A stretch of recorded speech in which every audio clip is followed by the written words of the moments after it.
आरंभ करते हैं हमारे भगवद गीता के प्रवचन श्रृंखला को। आज का जो प्रवचन है वो इसी विषय पर दिया जाएगा कि भगवद गीता क्यों पढ़नी चाहिए। ठीक है, मैंने कहा था नए लोगों के लिए नहीं है, थोड़े जो भक्त हैं उन लोगों के लिए है। तो अब भक्त हैं वो लोग तो बोलेंगे हमें तो पहले ही पता है कि भगवद गीता क्यों पढ़नी चाहिए। ठीक है, तो उसका मैं आज थोड़ा विस्तार से कारण बताकर देने वाला हूं। किसी भी शास्त्र को पढ़ने का एक प्रयोजन होता है। क्या कहते हैं इसको? प्रयोजन। तो किसी भी शास्त्र को जब हम पढ़ते हैं तो उसका एक प्रयोजन, कुछ हमें मिलना चाहिए। हम जिसमें इतनी मेहनत कर रहे हैं, इतना परिश्रम कर रहे हैं, उसको पढ़ रहे हैं, उसको इतना मेहनत करने के बाद यदि हमें बहुत थोड़ा सा फल मिला तो वो हमारी मेहनत व्यर्थ हो जाएगी। तो संसार में ऐसे अनेक शास्त्र हैं जो कि पढ़ने में कठिन भी बहुत है और उनको पढ़ने के बाद जो फल मिलता है वो फल बहुत छोटा सा है, ऐसा है। तो संसार में ऐसे कई ग्रंथ हैं, कई शास्त्र हैं जिनको पढ़ने का फल बहुत छोटा मिलता है। हिंदी में उसको कहते हैं खोदा पहाड़ और निकला चूहा, ऐसा है। तो पहाड़ खोदने में बहुत प्रयास जाता है और अंत में कुछ नहीं मिला। किसी ने बताया कि भाई पहाड़ के नीचे सोना दबा के रखा है और पूरा पहाड़ खोद दिया, पता चला नीचे चूहे का बिल था। उसी पे कहावत हो गई, खोदा पहाड़ और निकला चूहा। वैसा वाला जो किस्सा है हमारे साथ ना हो, इसका हमें ध्यान रखना है। इसीलिए कोई ऐसा शास्त्र हमें यहाँ पर चुनना है जिस शास्त्र से हम सभी का सबसे ऊंचा कल्याण हो सके। और भक्त लोगों का, नए लोगों का तो कल्याण होगा ही, पर साथ ही साथ जो हम भक्त लोग हैं जो 10 साल से, 15 साल से, 20 साल से इस मार्ग में लगे हुए हैं, हमारा भी इसमें क्या कल्याण होगा इसको भी जानना आवश्यक है। लेकिन ये जानने के लिए कि हमें ये शास्त्र क्यों पढ़ना है, पहले हमें जानना चाहिए कि प्रत्येक शास्त्र के बारे में 4 घटक होते हैं, 4 चीजें होती है हर शास्त्र को पढ़ने से पहले जानना चाहिए। तब हमें समझ में आएगा कि वो शास्त्र पढ़ने योग्य है अथवा नहीं है। तो उसको कहते हैं अनुबंध चतुष्टय, मतलब 4 चीजें हर शास्त्र के पहले जानने लायक है। और वो 4 चीजें क्या है वो मैंने सबसे पहले पंक्ति में वो श्लोक है, उस श्लोक को मैं गाऊंगा, मेरे पीछे पीछे आप गाइएगा। अधिकारी च संबंधो विषयश्च प्रयोजनम् ग्रंथादावेव वक्तव्यम् अनुबंध चतुष्टयम्। देखिए, अनुबंध चतुष्टयम, 4 जो है अनुबंध कहते हैं। अनु मतलब ये साथ में ही बंधे हुए रहते हैं हर ग्रंथ के। जब भी कोई ग्रंथ लिखा जाता है, और विशेष रूप से वैदिक परंपरा में जब कोई ग्रंथ लिखा जाता है तो इन चारों को ध्यान में रख के कोई ग्रंथ लिखा जाता है, तो इसको कहते हैं अनुबंध। ये साथ में बंधे हुए हैं हर ग्रंथ के। और कितने हैं ये? चतुष्टयम। कितने हैं ये? 4। अब ये 4 क्या क्या है ये मैं बोलूंगा, मेरे पीछे पीछे दोहराइएगा। ठीक है, पहला है अधिकारी, दूसरा है संबंध, तीसरा है विषय, चौथा है प्रयोजन। तो ये 4 है। सबसे पहला होता है भाई हमारा विषय। विषय मतलब ग्रंथ क्या बताने वाला है हमको, ऐसा कौन सा विषय है जो अन्य ग्रंथों में नहीं बताया, जो इस ग्रंथ में बताया हुआ है, इसको कहते हैं विषय। क्या कहते हैं इसको? विषय, जिसको हम इंग्लिश में कहते हैं सब्जेक्ट मैटर। इंग्लिश में क्या कहते हैं इसको? Subject matter. थोड़ा थोड़ा बीच में इंग्लिश भी बताया करूंगा ताकि थोड़ा समझने में आसानी हो। तो इसको कहते हैं विषय, सब्जेक्ट मैटर। सबसे पहले हमें पता होना चाहिए। नहीं तो बस दूसरे ने बोल दिया भाई बहुत अच्छा ग्रंथ है, बहुत अच्छा ग्रंथ है, बहुत अच्छा है, पढ़ना चाहिए, पढ़ना चाहिए। यहाँ पर वो भेड़ चाल से नहीं पढ़ना है। पहले हमें ग्रंथ का क्या पता होना चाहिए? विषय।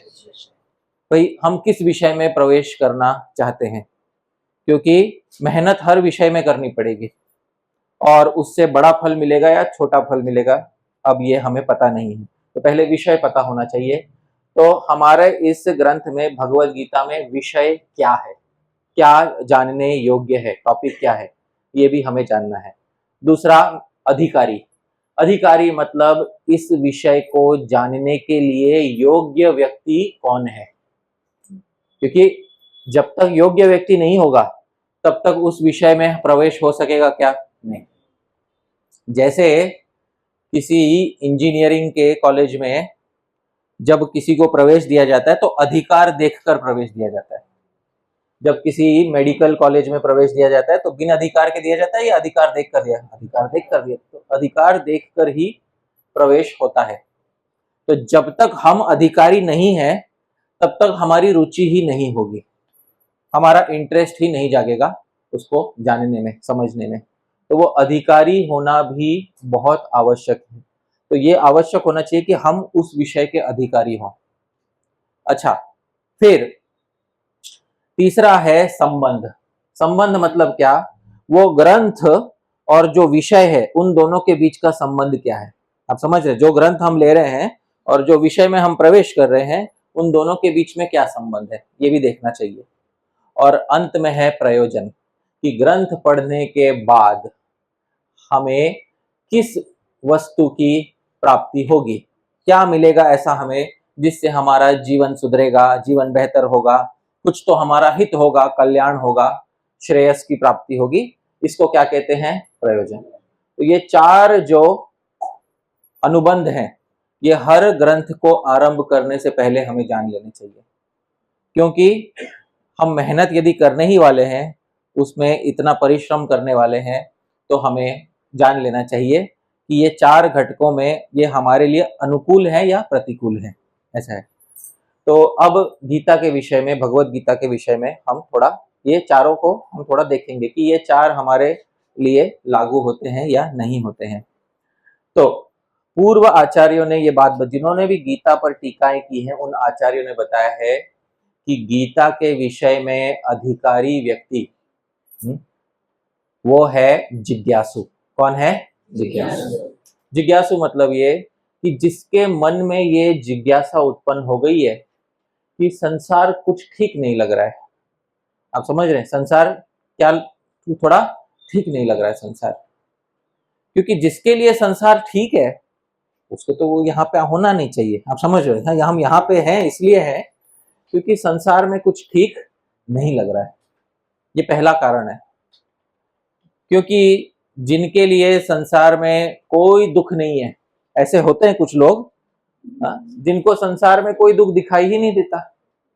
अब आप मुझे बताइए, संसार में दुख है या नहीं है? है। पर किसी किसी को संसार में दुख दिखाई ही नहीं देता, होने के बावजूद नहीं दिखाई देता। हम जब छोटे थे, बचपन में हमारे हिंदी के शिक्षक ने हमें एक हिंदी कहावत बताई थी, जाके फटे न पैर बिवाई वो क्या जाने पीर पराई, है कि नहीं? तो कुछ ही थोड़े लोग जानते होंगे।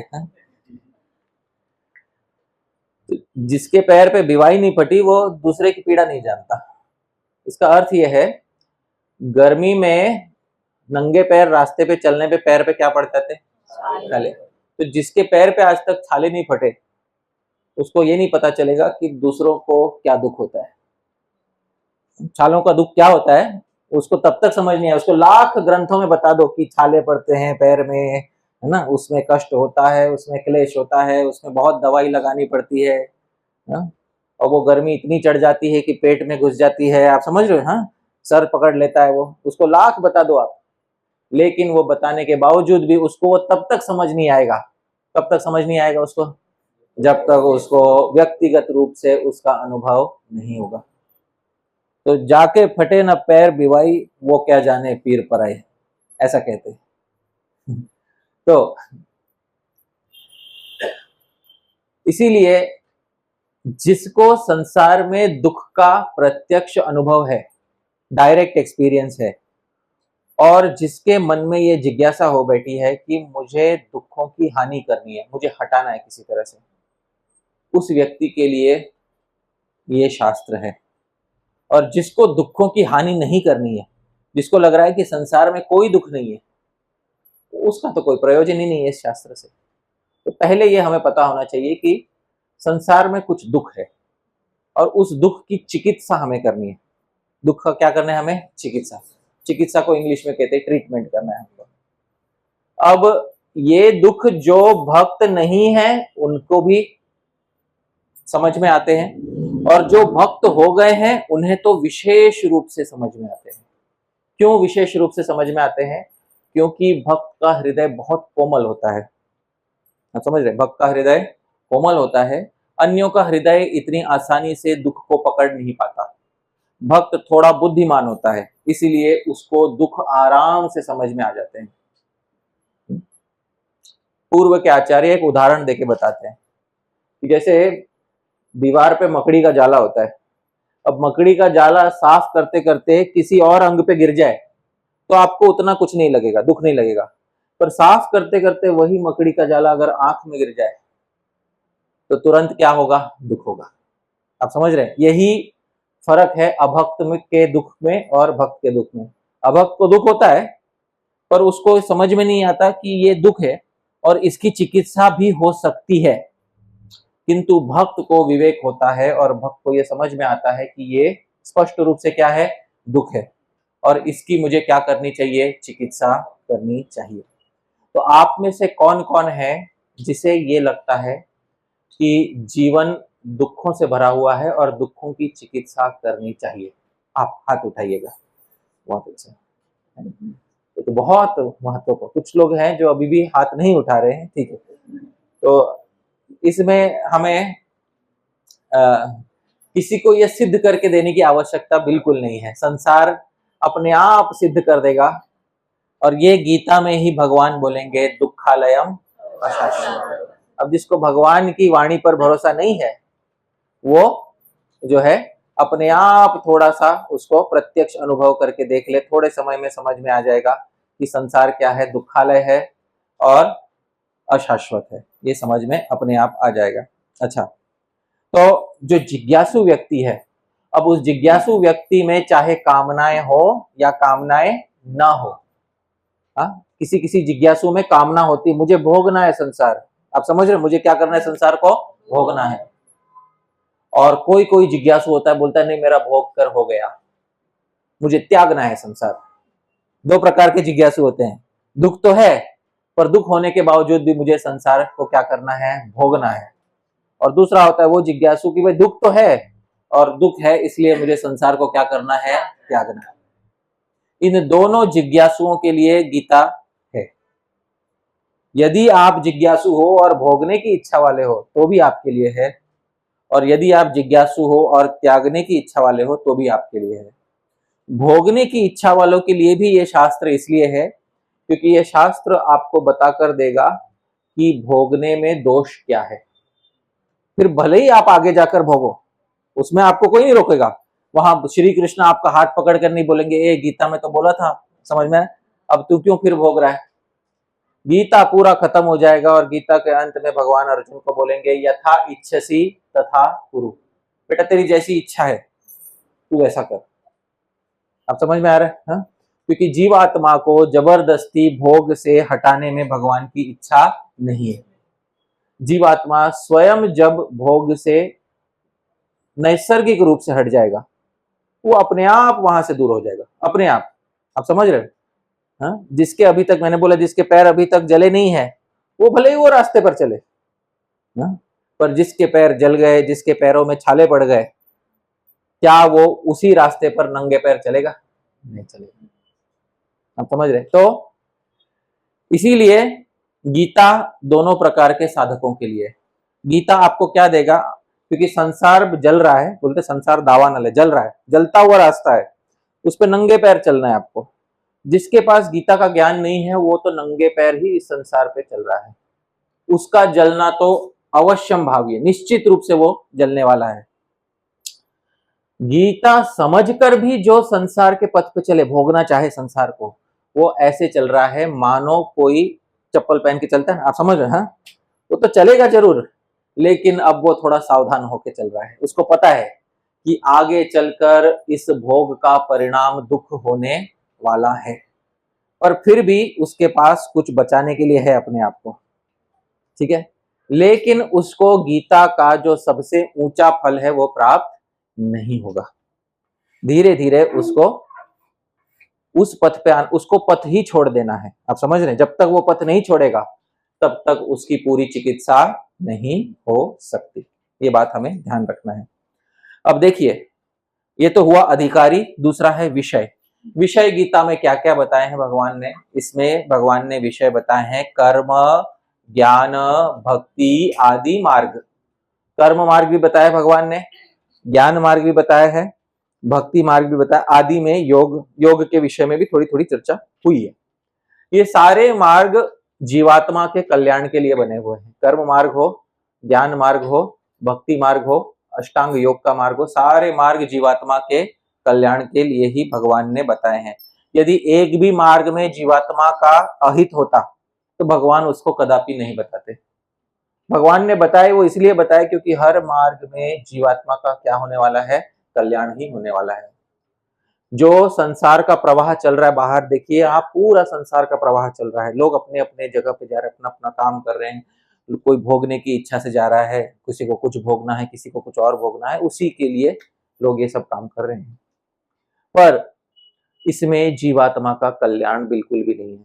क्यों कल्याण नहीं है?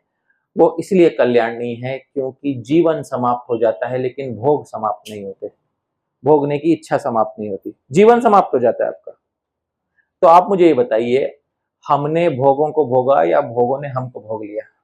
भोगों ने हमको भोग लिया। बूढ़ा कौन होता है? भोग बूढ़े होते हैं या हम बूढ़े होते हैं? बाल किसके पकते हैं? हमारे, है कि नहीं? संसार में हजारों साल पहले जो भोग की वस्तुएं थी, आज भी वही भोग की वस्तुएं हैं या नहीं है? आज थोड़ी नहीं आ गई होंगी, ठीक है, लेकिन भोगे तो हम जा रहे हैं। मरना किसे पड़ रहा है? भोग की वस्तु को मरना पड़ रहा है या हमें मरना पड़ रहा है? हमको मरना। तो भोगा कौन जा रहा है? हम भोगे जा रहे हैं। अगर आप तत्व से विचार करो तो विषयों को हम नहीं भोग रहे हैं, विषय हमें भोग रहे हैं। और विषय हमें भोग रहे हैं, इसमें हमारा बहुत बड़ा नुकसान हो रहा है। क्योंकि मान लो यदि विषय हमें भोग रहे होते और उसमें हमें सुख ही सुख होता तो हम बोलते चलो विषय हमको क्या कर लो, भोग लो। लेकिन विषय भोग रहे हैं, उस सुख के साथ मिश्रित एक और चीज आ रही है। क्या आ रही है? दुख। मैं आपको आज एक ऐसा तथ्य बताता हूं जिसको आप चैलेंज नहीं कर पाओगे। एक बात बताता हूं जो आचार्य ने बताई। इस संसार में कोई भी भोग बिना प्राणियों की हानि के नहीं हो सकता। सोचिए, कोई भी एंजॉयमेंट जिसको कहते हैं ना, कोई भी भोग बिना प्राणियों के हानि के नहीं हो सकता। मुझे कोई एक ऐसा भोग बताइए जो बिना दूसरे प्राणियों को कष्ट पहुंचाए हो सकता है।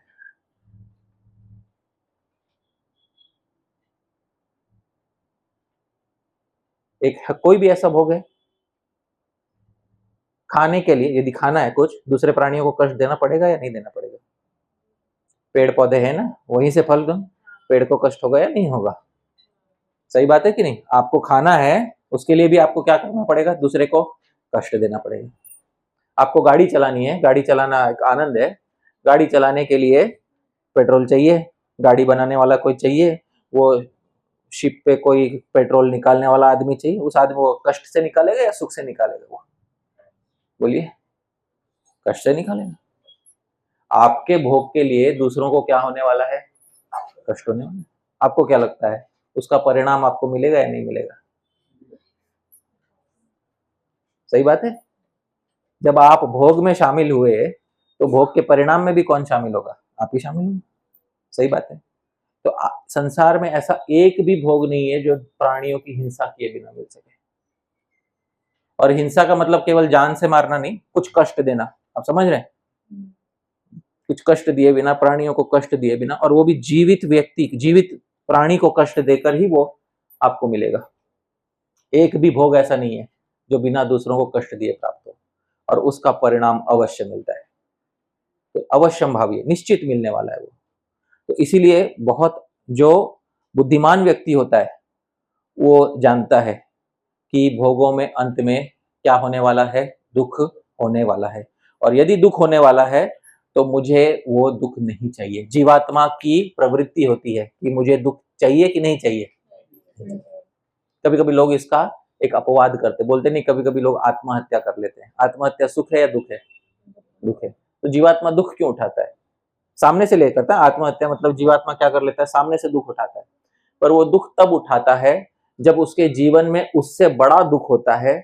बड़े दुख से बचने के लिए वो छोटा दुख उठाता है। वो आत्महत्या को उसके सामने कौन सा दुख मानता है? छोटा दुख मानता है। और जीवात्मा का यह स्वभाव होता है कि जब उसके सामने दो दुख आए, उसमें से एक दुख छोटा है, एक दुख बड़ा है उसके अनुसार, और दोनों में से एक ही चुनना है, तो जीवात्मा कौन सा दुख चुनता है? छोटा दुख चुनता है। अब वो छोटा दुख आत्महत्या का दुख ही क्यों ना हो, ये जीवात्मा की स्वाभाविक प्रवृत्ति है। तो जीवात्मा दुख चुनते हुए भी कम से कम वाला दुख चुनता है। कम से कम वाला दुख चुनेगा वो, बड़ा दुख नहीं चुनेगा वो। ये जीवात्मा की प्रवृत्ति है। तो इसी दुखों की हानि करने के लिए, दुखों को भगाने के लिए भगवान ने कर्म मार्ग बताया, ज्ञान मार्ग बताया, भक्ति मार्ग बताया, अष्टांग योग का मार्ग बताया, सब गीता में बता कर दिया है।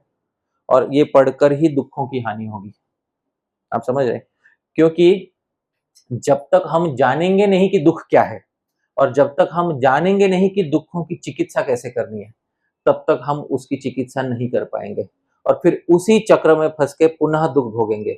वो आज हम कहते हैं कि हम लोग भक्त हैं, भगवान के क्या हैं? भक्त हैं। अगर हमसे पूछा जाए यदि आप भक्त हो तो आपको तो पता होना चाहिए कि भगवान का तत्व क्या है, संसार कैसा है, दुख क्या होते हैं, दुखों की चिकित्सा कैसे करनी है। योगी हो ना, भक्ति भी क्या है? योग है। योगी को पता होना चाहिए कि भाई दुख क्या होता है, संसार क्या होता है, चिकित्सा कैसे करनी है। क्योंकि केवल मात्र तिलक लगा लेने से या गले में कोई कंठी पहन लेने से या संडे को भारतीय वेश पहन लेने से कोई भक्त होता है? या मानसिक रूप से सबसे पहले भक्त बनना चाहिए? मानसिक रूप से बनना चाहिए, बहुत आवश्यक है ये। क्योंकि हम भक्त तो बहुत बने बैठे हैं, बहुत सारे लोग भक्त बने बैठे हैं, पर भक्ति योगी कितने लोग हैं, ये सोचने विचारने का विषय है। भक्ति योगी कितने हैं? क्योंकि योगी जो है ना, भगवान अर्जुन को बोलेंगे तस्माद योगी भव अर्जुन, इसलिए अर्जुन तू क्या बन? योगी बन। योगी बन मतलब तू खुद के दुखों की हानि करने वाला बन, तू खुद के दुखों को मारने वाला बन। जब तक तू वो नहीं बनेगा तब तक तेरा मनुष्य जीवन व्यर्थ हो जाएगा। क्योंकि जीवन बीत गया और हमारे दुखों की हानि नहीं हुई। पुनः जीवन, पुनः मृत्यु के बाद पुनः नया जीवन लेना पड़ेगा, और पुनः नया जीवन लेने में पुनः दुख आएंगे। अब आप ये कब तक करना चाहते हो, ये आपके ऊपर है। आज आपके सामने एक मौका है भगवत गीता के रूप में ये सीखने का। चाहे आप भक्त हो या नए व्यक्ति हो, यहाँ पर ये मौका है आपके पास सीखने का कि दुखों को पहचान कर दुखों को पूरी तरह से हटाया जाए, ताकि जब जीवन में दुख, ऐसा नहीं कि दुख नहीं आएंगे, जब जीवन में आएंगे दुख तो आप वैसे होंगे जैसे जलते हुए रास्ते पर चप्पल पहन के चल रहा है। आप समझ रहे हो ना? हाँ, उसके बाद दुख अवश्य आएंगे। क्योंकि दुख आते हैं, क्यों दुख आते हैं आज भी मैं बताऊंगा थोड़ा। ये मैं थोड़ा इसीलिए प्रवेश करवा के दे रहा हूँ क्योंकि हमारे मन में वो विषय के बारे में रुचि बैठ जाए। नहीं तो मैं शुरू कर सकता हूँ धर्म क्षेत्र कुरुक्षेत्र, यहाँ से मैं तो शुरू का आज से मैं आरंभ कर सकता हूँ। पर जब तक हमारी प्रवृत्ति नहीं होगी उस शास्त्र में, हमारी रुचि नहीं जागेगी शास्त्र में, पहले भूख होना जरूरी है, तब तो खाना खाया जाए ना। ने तो बहुत बड़ा प्लेट लाकर रख दिया और बोले ये तो बहुत अच्छा प्लेट है, इसमें बहुत सारे पकवान है, बहुत वाहवाही कर दी पकवान की, और हमें तो भूख ही नहीं है। आप समझ रहे हैं? तो ऐसे भोजन का क्या प्रयोजन? तो इसीलिए पहले भूख जगाना आवश्यक है। तो ये आज के सत्र में आज हम यही कर रहे हैं। ये आप सभी के व्यक्तिगत जीवन से बहुत निजी रूप से जुड़ा हुआ है, क्योंकि ये मैं आपको लिख कर दे देता हूं, ऐसा एक भी व्यक्ति नहीं है जो बिना दुख के आज यहाँ पे रह रहा हो। सभी के जीवन में क्या है? दुख है। मैं लिख कर दे देता हूं, सभी के जीवन में दुख है। और चाहे आप भक्त हो या आप भक्त अभी जस्ट बने, नए नए बन रहे हो, या भक्त नहीं भी हो, अपने आप को ना भी मानते हो, ये एक बात सब में समान है, सबके जीवन में क्या है? दुख है। और किसी किसी के जीवन में तो घोर दुख है। अब वो हाथ उठा के बोलेगा नहीं कि मेरे जीवन में घोर दुख है, वो नहीं बोलेगा कभी, क्योंकि ये समाज में स्वीकार करने में हमें लाज आती है कि हमारे जीवन में क्या है? घोर दुख है। लेकिन ये बात तथ्यात्मक है कि जो जितना जीवन जिसने देखा है उसने उतने क्या देखे हैं? दुख देखे। अब उसकी चिकित्सा हमें करनी है, उसके लिए हमारे पास एक शास्त्र है। आप समझ रहे? तो ये बहुत आवश्यक है। और भक्तों में भी जो भक्ति का ज्ञान रखने वाला भक्त होता है और जो अज्ञानी होता है, उसमें जमीन आसमान का फर्क होता है। श्री रूप गोस्वामी एक को कनिष्ठ अधिकारी बोलते, एक को उत्तम अधिकारी बोलते हैं। बहुत बड़ा फर्क होता है दोनों में। जो कनिष्ठ अधिकारी होता है, सबसे निचले श्रेणी का होता है, उसको थोड़ा भी भक्ति शास्त्रों के विषय में, तत्व के विषय में ज्ञान नहीं होता। वो अज्ञानी की तरह दुख भोगता है। आप समझ रहे, भले ही वो भक्ति के पथ पे लग गया हो, लेकिन वो दुख कैसे भोगता है? अज्ञानी की तरह भोगता है। जैसे छोटा बच्चा होता है, शिशु होता है, उसको कोई मच्छर काटता है, उसको भी दुख होता है, पर क्या वो दुखों की चिकित्सा कर सकता, बता भी सकता है अपने माता पिता को कि मुझे इस वजह से दुख हुआ है? नहीं बता सकता वो। उसका भोगना ज्ञान में भोगना है या अज्ञान में भोगना है? उसका अज्ञान में। तो हमें ये तो पता है कि दुख निश्चित रूप से आने वाला है। अब आप मुझे बताइए, दुखों का सामना अज्ञान में करना है या ज्ञान में करना है? ज्ञान में करना है, क्योंकि ज्ञान पूर्वक दुखों का सामना करना मतलब आपके पास चिकित्सा है। अब वो दुख आपको अभिभूत नहीं करेंगे, अभिभूत मतलब पराजित नहीं करेंगे दुख आपको। और दुखों से पराजित ना होना, ये योगी होना है। और ये इसी ग्रंथ में, भगवत गीता में भगवान हमको सिखाएंगे। और जिसके पास ये ज्ञान है, उसके लिए जीवन में दुख बहुत कम है। आप समझ रहे हैं? जीवन में दुख बहुत कम है और जीवन में कुछ सुख भी है। आप समझ रहे हो ना? ये तो नहीं कहेंगे कि जीवन में 100% दुख है, जीवन में कुछ प्रतिशत क्या है? सुख भी है। और जब सुख आएगा तो उस सुख को भी कैसे देखना है, ये वो जानेगा। ठीक है, तो आज थोड़ा इस विषय में बताऊंगा। अच्छा, संबंध क्या है विषय में और ग्रंथ में? संबंध क्या है? विषय है हमारा जो है कर्म योग, ज्ञान योग, भक्ति योग, और गीता उस विषय को बताने वाला है। गीता उस विषय को क्या करने वाला है? बताने वाला। इसको कहते हैं बोधक, बोध्य भाव। बोधक मतलब गीता उसका बोधक है, गीता बताने वाला है। और कर्म, ज्ञान, भक्ति योग ये बोध्य है, ये जानने लायक विषय है। आप समझ में आ रहे हैं? इंग्लिश में मैं बता देता हूं, डिनोटर, डिनोटेड। आप समझ, denoter and denoted. Gita denoter है, कर्म योग, ज्ञान योग, भक्ति योग क्या है? डिनोटेड है। ठीक है, बोधक है और बोध्य है। ऐसा उसको हिंदी में थोड़ा समझने में कठिन हो सकता है, बोधक है और बोध्य। डिनोटर एंड, गीता डिनोटर है और कर्म, ज्ञान, भक्ति योग क्या है? डिनोटेड। तो गीता बोधक है, कर्म, ज्ञान, भक्ति योग क्या है? बोध्य, जानने लायक है इससे। ऐसा है। और अंत में प्रयोजन इससे क्या प्राप्त होगा? निश्रेयस, परम कल्याण की प्राप्ति होगी। पुनः इस संसार का मुंह नहीं देखना हमको। आप समझ रहे हैं? इस घटिया संसार का मुख नहीं देखना वापस, उसका हमको प्राप्ति करनी है।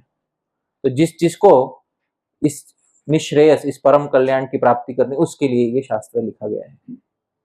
तो आप जो यहाँ पर आज उपस्थित हुए, क्योंकि भक्ति में जब हम बहुत बार अनेक कक्षाएं रखी जाती है, श्रीमद् भागवत पे रस तत्व बताया जाता है, भगवान की लीला बताई जाती है, बहुत कुछ बताया जाता है, लेकिन तत्व जब नहीं बताया जाता तो क्या होता है? व्यक्तिगत जीवन में हमारे दुखों की हानि नहीं होती। आप समझ रहे हैं ना? हाँ, व्यक्तिगत जीवन में दुखों की हानि नहीं होती, क्योंकि रस बताने से क्या होता है? हृदय आह्लादित हो जाता है। जो भगवान की लीला बता दी, आप समझ रहे हैं, तो हृदय क्या हो जाता है? आह्लादित हो, एकदम आनंद होता है। वाह! वो आनंद जो होता है कुछ समय के लिए दबा देता है। किस चीज को दबा देता है? वो जीवन के दुखों को दबा। और वो तो दबाना भी चाहिए, क्योंकि रस का स्वभाव है वो। लेकिन माया का स्वभाव ऐसा है कि पुनः आपको पराजित करने के लिए बाहर बैठी, मंदिर के बाहर कदम रखते ही, आप समझ रहे हैं? कोई तो तैयार बैठा है कि भाई अच्छा, बहुत रस सुन लिया, बहुत कथा सुन लिया, अब वापस आ जाओ संसार में। समझ में आ रहा है? तो जब बाहर वापस संसार में लौट कर जाते हैं तो जो योगी नहीं होता वो पुनः पराजित हो जाता है, और जो योगी होता है वो कभी भी पराजित नहीं होता। तो अब हम, ये वो कवच, ये वो ढाल भगवत गीता है, और जिसके पास ये कवच है, जो ढाल है, वो संसार में दुखों से भी पराजित नहीं होगा और सुखों से भी पराजित, क्योंकि सुखों से भी पराजित हुआ जाता है। ये मैं आप आज ही बताऊंगा। सुख से व्यक्ति कैसे पराजित होता है ये भी मैं बताऊंगा। डिफीटेड बोलते हैं ना इंग्लिश में, सुख से कैसे डिफीट होता है? दुख से तो डिफीट होता ही है, सुख से कैसे होता है ये भी आज बताऊंगा। बहुत महत्वपूर्ण है ये जानना। और जिसके मन में ये ग्रंथि खुल गई ना, हृदय में, एक बार आज ग्रंथि खुल जाएगी, जीवन भर याद रखिएगा। पता नहीं जीवन में पुनः कब ये सुनने का मौका मिले ना मिले। समझ रहे? तो ये आज बताया जा रहा है, आज महत्वपूर्ण, आप समझ कर ले लीजिएगा। ठीक है, देखिए, इस संसार को जब रचा गया, इस पूरे ब्रह्मांड को जब रचा गया, भगवान ने इस ब्रह्मांड को रचा। ये रचने की प्रक्रिया अनादि है, बार बार रचते हैं, बार बार इसका संहार करते हैं। आप समझ रहे, बार बार रचते हैं, बार बार क्या करते हैं, संहार। जब जब रचते हैं सृष्टि को, तब तब सृष्टि रचने के साथ साथ जो जिन भी मनुष्यों की, देवताओं की सृष्टि करते हैं, भगवान उनके कल्याण के लिए कुछ ग्रंथ देते हैं। उन ग्रंथों को कहते हैं वेद। ठीक है, क्या कहते हैं, वेद। ये वे जिस समय से ब्रह्मा जी जो इस सृष्टि के निर्माण करता है, जिस समय से उनका जन्म हुआ, उस समय से ब्रह्मा जी के हृदय में भगवान ने एक ग्रंथ प्रकट कर दिया। कौन सा ग्रंथ प्रकट किया था, वेद। ये ग्रंथ समूचे जातियों के लिए, केवल मानव जाति नहीं, देवताओं की जातियों के लिए, समूची जातियों के लिए ये कल्याण का विषय है, कल्याण देता है। कुछ जातियां ऐसी हैं जो अपना कल्याण नहीं कर सकती, क्योंकि उनमें समझ ही बहुत कम है, जैसे कि पशु, पक्षी, वृक्ष इत्यादि। आप में से कौन कौन है जो ऐसी ऐसी जातियों में जन्म लेना चाहेगा, बोलिए, कोई है? यदि आपको कहा जाए कि अगला जन्म कीट पतंगे का, वृक्ष का इत्यादि का लेना है, आप में से कोई है जो वो जन्म लेना चाहेगा? पर ये बात तो तथ्य है कि ऐसे जन्म होते हैं, ये तो आपने आंखों से देखा है कि ऐसे जन्म होते हैं। किसके होते, जीवात्मा को ही होते हैं। वो जीवात्मा किन में से चुने, हम में से ही तो चुने जाते हैं, कहीं बाहर से तो लाते नहीं है।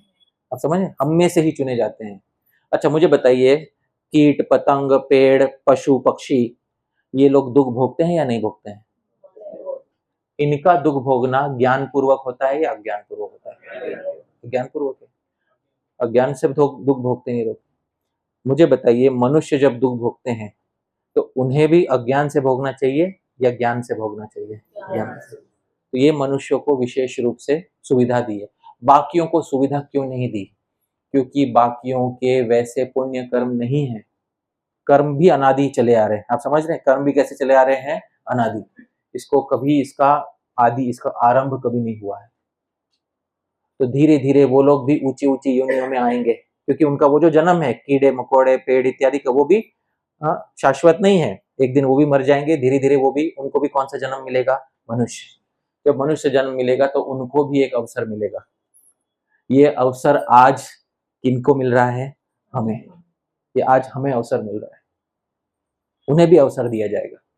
यदि उस अवसर का सदुपयोग किया तो अवश्य निश्रेयस कल्याण की प्राप्ति होगी। और यदि उस मनुष्य जन्म रूपी अवसर का घोर दुरुपयोग किया, आप समझ रहे हैं, किसी का घोर अपमान करते, जैसे मनुष्य योनि का घोर अपमान किया जिसने, क्या उसको पुनः मनुष्य योनि प्राप्त होनी चाहिए? नहीं, उसके लिए बाकी योनि है। क्योंकि तू सुख भी भोग, दुख भी भोग, लेकिन कैसे भोग, तू सुख और दुख अज्ञानी है। भोग, तुझे भोगने की इच्छा है, तू भोग। भगवान उसी को तो सुविधा बढ़ा के देते हैं कि भाई तू भोग, तुझे भोगना है तो। भगवान को किसी के भोग से कोई परेशानी नहीं है। ये आज यहाँ बता देता हूँ। कभी कभी क्या होता है, प्रवचन में लोग दूसरों के भोगों के खिलाफ बोलने लग जाते हैं। मैं अब वैसा वक्तव्य नहीं करूंगा। आपको जो भोगना है आप भोगो, लेकिन एक बात जानो, अज्ञान में भोगा हुआ दुख का कारण होता है। ये बात आज लिख कर रख लो। और आज जो मैंने एक तथ्य बताया, उस तथ्य पे विचार करना। बहुत आगे श्रृंखला होगी, बहुत विचार होगा, इतना डिटेल में विचार किया जाए एकदम। कोई भी भोग बिना दूसरे प्राणी की हिंसा किए बिना नहीं हो सकता। ये याद रखिएगा। आज का मुख्य एक बात, यदि पहलू, घर जाते समय, कुछ भी भोगते समय, आगे जीवन में एक बात याद रखिएगा, जब कोई भी भोग किया जाता है दूसरे प्राणियों की हिंसा किए बिना नहीं। या तो उनको मानसिक पीड़ा या तो शारीरिक पीड़ा, किसी रूप से पीड़ा देकर ही किसी न किसी जीवात्मा को आपका आज भोग तैयार हुआ है।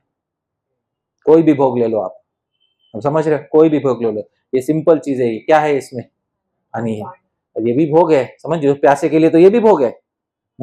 पर इसको बॉटल में भरना, ये बॉटल बनाना, उसको पैक करना, उसको दुकान में ले जाना, उसको बेचना, आप समझ रहे हो। इसमें अनेक जीवात्माओं को क्या हुआ है, कष्ट हुआ है। उनके कष्ट के कारण ये आज यहाँ पर है। आप समझ रहे हैं, उनके कष्ट के कारण आज यहाँ पर है। बिना उनके कष्ट लिए नहीं हो सकता, ये कदापि नहीं हो सकता। ये आज हम, अगर मैं इसमें से पी भी लूं तो पीऊंगा ही मैं, तो ये जान कर पियो। आप समझ रहे हैं कि भाई ये जो मैं भोग भोग रहा हूँ, ये इसको मुंबई में मतलब फोकट का नहीं है। आप समझ रहे हैं। कुछ भी फोकट का नहीं है यहाँ पर, कुछ भी फ्री में नहीं है यहाँ पर।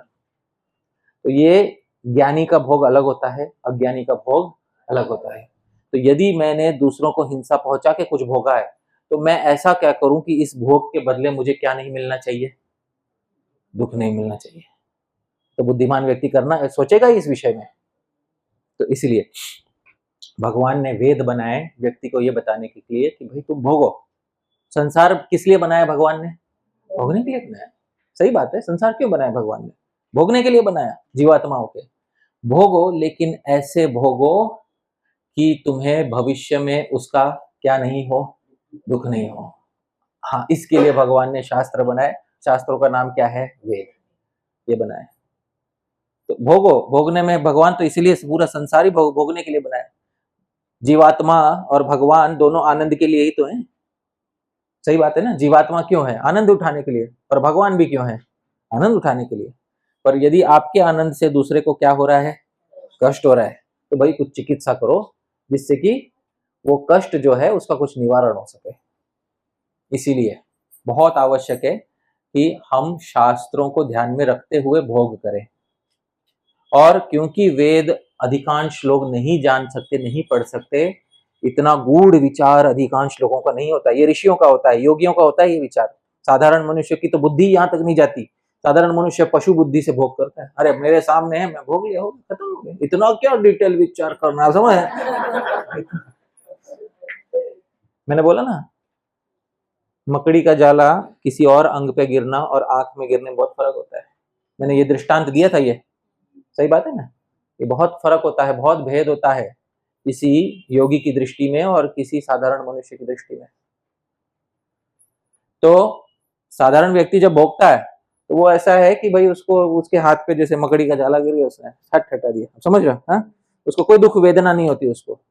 पर जब बुद्धिमान मनुष्य भोगता है तो भोगते समय भी उसको एक दुख वेदना होती है कि भाई मैं भोग तो रहा हूं, लेकिन ये फोकट का नहीं है, फ्री में नहीं है, ये कुछ तो करना पड़ेगा। नहीं तो भविष्य में जो दुख होगा वो भी किसको होने वाला है? मुझे ही। और जीवात्मा का स्वभाव है कि भाई भविष्य में अगर दुख होने वाला है तो आज ही चिकित्सा कर लेता हूं। इसलिए लोग इंश्योरेंस खरीदते हैं, समझ रहे हैं? छोटे छोटे इसलिए खरीदते हैं। खुद का दुख कोई नहीं चाहता, इतने स्वार्थी हम सभी हैं। सही बात है ना? तो हाँ, यदि खुद का दुख नहीं चाहते तो भाई आज ही कुछ व्यवस्था कर लो। क्योंकि भविष्य में आज जो दुख आया है, आज जीवन में दुख आया है, आपको क्या लगा है वो फ्री में आया है या उसका कोई कारण है? कारण है ना उसका, बिन कारण के नहीं आया है। वो दुख की चिकित्सा हमें थोड़ी सी करनी या सीखनी है। उन्हीं 4 वेदों का सार महाभारत में निकाल कर दिया भगवान ने। कि जो लोग नहीं जानते थे वेदों को, उनके लिए वो सार किसमें निकाल कर दिया? महाभारत में। और उस महाभारत का हृदय यदि कोई ग्रंथ है तो वो कौन सा ग्रंथ है? भगवद गीता। ये वेदों का सार है, ये वेदों का सार महाभारत में दिया। और महाभारत के अंत में व्यासदेव जी ने एक बहुत अच्छी पंक्ति लिख दी, यद इहास्ति तदन्यत्र यन्नेहास्ति न तत्क्वचित। महाभारत में जो लिखा हुआ है उसको चोरी करके लोग अन्य अन्य जगह पे लिखते मिलेंगे आपको, पर जो महाभारत में नहीं लिखा है वो आपको कहीं और नहीं मिलेगा। इतना बड़ी घोषणा जो है श्री व्यासदेव जी ने कर दी। महाभारत में सब कुछ आपको मिलेगा। और इस महाभारत का हृदय वो भाग है जिसमें स्वयं भगवान आकर बोलते हैं। और वो कौन सा भाग है महाभारत का? भगवद गीता। ये इसका सबसे मुख्य भाग है। अच्छा देखिए, यहां पे नीचे लिखा है, मेरे पीछे बोलिए, भारते सर्व वेदार्थो भारतार्थश्च कृत्स्नशः गीतायामस्ति तेनेयम् सर्वशास्त्रमयी मता। बहुत अच्छे टीकाकार हुए श्री नीलकंठ चतुरधर, यही महाराष्ट्र के थे। चतुरधर से आज महाराष्ट्र में सरनेम आ गए चौधरी। चौधरी, चतुरधर, 4 वेदों को धारण करने वाला। आप समझ रहे हैं? इसका बाद में क्या हुआ? चौ मतलब कितना होता है? 4। धरी मतलब धारण करने वाला। तो नीलकंठ चतुरधर जो है यहाँ बहुत अच्छे टीकाकार, उन्होंने बोला कि भारते सर्व वेदार्थो, महाभारत में सारे वेदों का क्या दिया हुआ है? अर्थ। भारते सर्व वेदार्थो भारतार्थश्च कृष्ण सह गीतायाम अस्ति। और महाभारत का ही अर्थ कौन से शास्त्र में दिया हुआ है? गीता में दिया हुआ है। इसलिए सर्व शास्त्रमयी मता, गीता सारे शास्त्रों का सार है। पर हम गीता को कभी कभी इसलिए नहीं समझ पाते कि इतनी बार गीता देखी, इतनी बार देखी है, बचपन से लेके आज तक गीता ही गीता देखी, इतने लाखों गीताएं देखी है हमने, कि हमें लगता है अरे ये तो मुझे आती है। अरे भाई, यदि तुम्हें आती तो तुम्हारे दुखों की चिकित्सा ना हो जाती? आज तक समझ में आ रहा है? एक ही टेस्ट करना है, एक ही परीक्षा लेनी है। हाँ, जो ये बोलता है, कौन कौन बोलता है मुझे गीता आती है? अब कोई नहीं बोलेगा। अब कोई नहीं बोलेगा। रास्ते पे भारतीय लोगों को पूछा गीता आती है? हाँ हाँ आती है। दुखों की चिकित्सा हुई? नहीं, वो नहीं हुई। तो फिर काहे की गीता आती है? आप समझ रहे हैं? शास्त्रों में एक बात बोली गई है कि जो केवल कंठस्थ करता है शास्त्रों को, पर उसके अर्थ को समझ के जीवन में नहीं लगा सकता, वो वैसा होता है जैसे बोझ ढोने वाला पशु होता है ना। पशु होता है, बोझ ढोता है। हाँ? जैसे किसी गधे के ऊपर बोझ ला, पूरा 2 बोरी चावल का लाद दो और वो गधा वहां तक पहुंचा देगा, और पहुंचाने के बाद गधे को उसके प्रॉफिट का 1 रुपया भी नहीं मिलेगा। आप समझ रहे? ऐसा उसकी हालत है उसकी। इतना बड़ा बोझ ढोया, वहां तक पहुंचा दिया, हाँ? लेकिन उसका एक प्रॉफिट, थोड़ा मुनाफे का 1 रुपया नहीं मिला उसको। तो बहुत सारे लोग हैं जो गीता इत्यादि पढ़ते हैं, पर उनके दुखों की चिकित्सा नहीं कर, योगी नहीं बन पाए, भक्ति योगी नहीं बने, ज्ञान योगी नहीं बने, अष्टांग योगी नहीं बने, कर्म योगी नहीं बने, बस भोगी बन के रह गए। गीता पढ़ लिया और क्या बन गए? भोगी। तो बहुत दुख का विषय है। तो इसीलिए गीता पढ़ने का प्रयोजन ये होना चाहिए, परीक्षा ये लेनी है, हमारे दुखों की हानि हुई या नहीं हुई। जितना ज्यादा दुखों की हानि हम कर पाए, क्योंकि ये दुख हमारी हानि कर रहे हैं, इसलिए हमें दुखों की क्या करनी चाहिए? हानि। बहुत सिंपल लॉजिक है। दुख हमारी हानि कर रहे हैं, हमको दुखों की हानि करनी है। जितना हम कर पाए, हमारे हाथ में एक भगवान ने हथियार दिया है, उतने हथियार को उठाओ और दुखों की हानि करो, ताकि आगे आपको वो दुख अभिभूत पराजित न कर सके। इतना करो। अच्छा, देखिए, भगवत गीता में 3 विभाग है, कुल 18 अध्याय है। कितने अध्याय हैं? कुल 18। उस 18 अध्याय में श्री विश्वनाथ चक्रवर्ती ठाकुर टीकाकार कहते हैं कि 3 विभाग है। 3 विभाग कैसे हैं? पहले 6 अध्याय में कौन सा विभाग बोला गया है? कर्म योग का विभाग है। बीच के 6 अध्यायों में कौन सा विभाग है? भक्ति। और अंत के 6 अध्यायों में कौन सा विभाग है?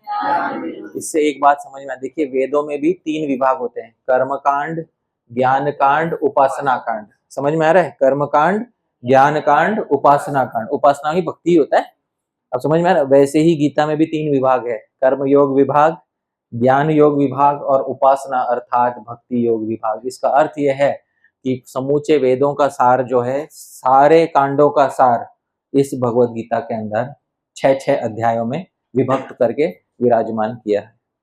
अच्छा, श्री जीव गोस्वामी जो हमारे गौड़ीय वैष्णव संप्रदाय के आचार्य हैं, हमें एक बहुत सरल बात बताते हैं। ठीक है, मेरे पीछे पीछे बोलिए। पुरुष प्रयोजनम तावत सुख प्राप्तिर दुख निवृत्तिश्च। बहुत सरल बात है। पुरुष प्रयोजनम, हम जो मनुष्य हैं, हमारा प्रयोजन क्या है जीवन में? सुख प्राप्ति और दुख की निवृत्ति। 2 ही तो काम है जीवन में, यही करना है जीवन में। सुख को क्या करना है? प्राप्त। दुख को क्या करना है? हटाना है। समझ में आ रहा है? सुख को प्राप्त करना है, दुख को भगाना है। इसमें कोई है जो मतभेद रखता है? आप में से कोई है जो श्री जीव गोस्वामी से मतभेद रखे? प्रीति संदर्भ के आरंभ में बोलते हैं जीवन के 2 ही प्रयोजन है। पहला क्या प्रयोजन है? सुख की क्या करनी है? प्राप्ति। और दुख की क्या करनी है? निवृत्ति, हटाना है दुख को। बस इतना ही करना है। जो इसमें सफल है वो सफल है मनुष्य जीवन में, बाकी तो पशुओं की तरह जी रहे हैं। सही बात है। आपको बुद्धि दिया तो आप ये 2 काम करो, सुख की प्राप्ति कर लो, दुख की क्या कर लो? निवृत्ति कर लो। अच्छा, ये बात है कि चलो सुख की प्राप्ति तो ठीक है, सुख की प्राप्ति से बड़ा काम दूसरा है। पहले दुखों को क्या करना है? हमको हटाना है। ठीक है, सुख की प्राप्ति तो फिर भी बाद में करेंगे, पहले जो है दुखों को हटाना है। आचार्य बोलते हैं कि जैसे शहद में जहर मिला के पिलाया जाए तो वो शहद भी पीने लायक नहीं रहता। आप समझ रहे हैं? हाँ? वैसे ही संसार में सुखों के साथ क्या मिला के पिलाया जा रहा है? दुख। तो वो सुख भी पीने लायक नहीं है। बहुत अच्छा उदाहरण देके समझाते हैं आचार्य। शहद में जहर मिला के कोई दे आपको, आप पियोगे? नहीं भी। वैसे ही सुखों में क्या मिला के दिया जा रहा है आपको? दुख। तो ये थोड़ा समझना है हमको, और ये क्यों होते हैं दुख थोड़ा आज बताऊंगा मैं, क्योंकि भगवत गीता की थोड़ी भूमिका बिठा कर दे रहा हूँ। दुख क्यों होते हैं हमें, कौन कौन जानना चाहता है कि हमें जीवन में दुख क्यों होता है? ठीक है, ठीक है। हाँ, शत्रु को पहचानना है आज। हाँ, बहुत हमें धन्यवाद देना चाहिए अर्जुन का, बहुत धन्यवाद देना चाहिए उस अर्जुन का, क्योंकि उस अर्जुन ने भगवान के उस भक्त ने हमारे लिए क्या उठाया?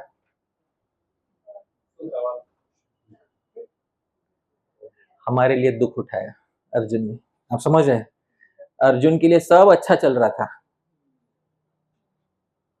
लेकिन अचानक से अर्जुन ने भगवान को बोला, मुझे रथ बीच में ले जाओ दोनों सेनाओं के, मुझे दोनों सेनाएं देखनी है। क्यों अर्जुन, तुमने क्या पहली बार देख रहे हो? है? इससे पहले भी अर्जुन ने सेनाएं देखी थी, दोनों सेनाएं देखी थी। है? कहाँ देखी थी वो? जब मत्स्य देश में उनका अज्ञातवास खत्म हुआ था पांडवों का, तो सारे कौरव आक्रमण करने के लिए आ गए थे, उनका अज्ञातवास खत्म करने आए थे, है कि नहीं? और तब सारी सेना सामने सामने अर्जुन ने आंखों से देखी थी। उस समय अर्जुन को कोई दुख नहीं हुआ था। एक अकेले अर्जुन ने पूरी कौरव सेना को पराजित किया था, उसी दिन किया था। 18 दिन नहीं लगे थे उसमें। कितने दिन में हो गया था वो? एक ही दिन में हुआ था।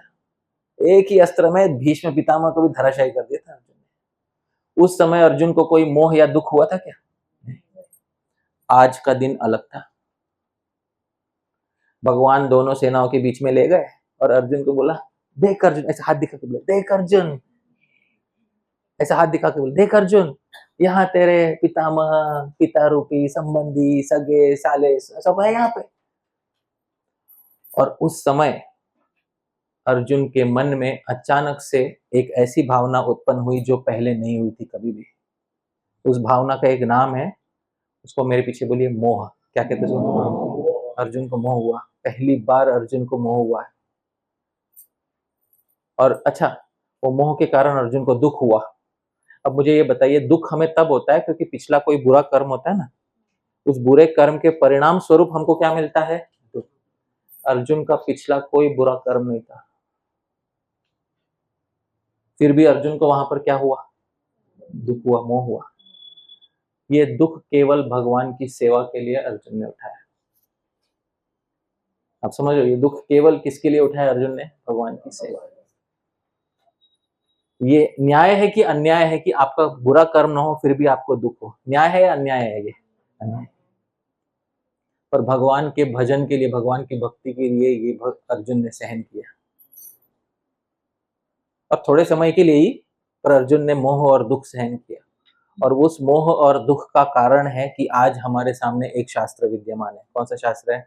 भगवदगीता। अगर अर्जुन को दुख नहीं हुआ होता, अर्जुन सुख में होते तो कभी नहीं बताते भगवान। भगवान बोले, चलो तीर चलाओ, शुरू करो, शंख बजाओ, तीर चलाओ, युद्ध खत्म करो, एंड ऑफ स्टोरी। लेकिन जाके फटे ना पैर बिवाई, वो क्या जाने वीर पर आई। इसलिए पहले अर्जुन को क्या होना चाहिए? दुख। उस दुख होने के बाद ही फिर थोड़ा वेदना जागेगी, नहीं नहीं नहीं, कुछ तो ठीक नहीं चल रहा है, कुछ तो ठीक नहीं है। फिर जाके शास्त्र का आरंभ होगा, तब जाके जिज्ञासा होगी, तब जाके शास्त्र आरंभ होगा।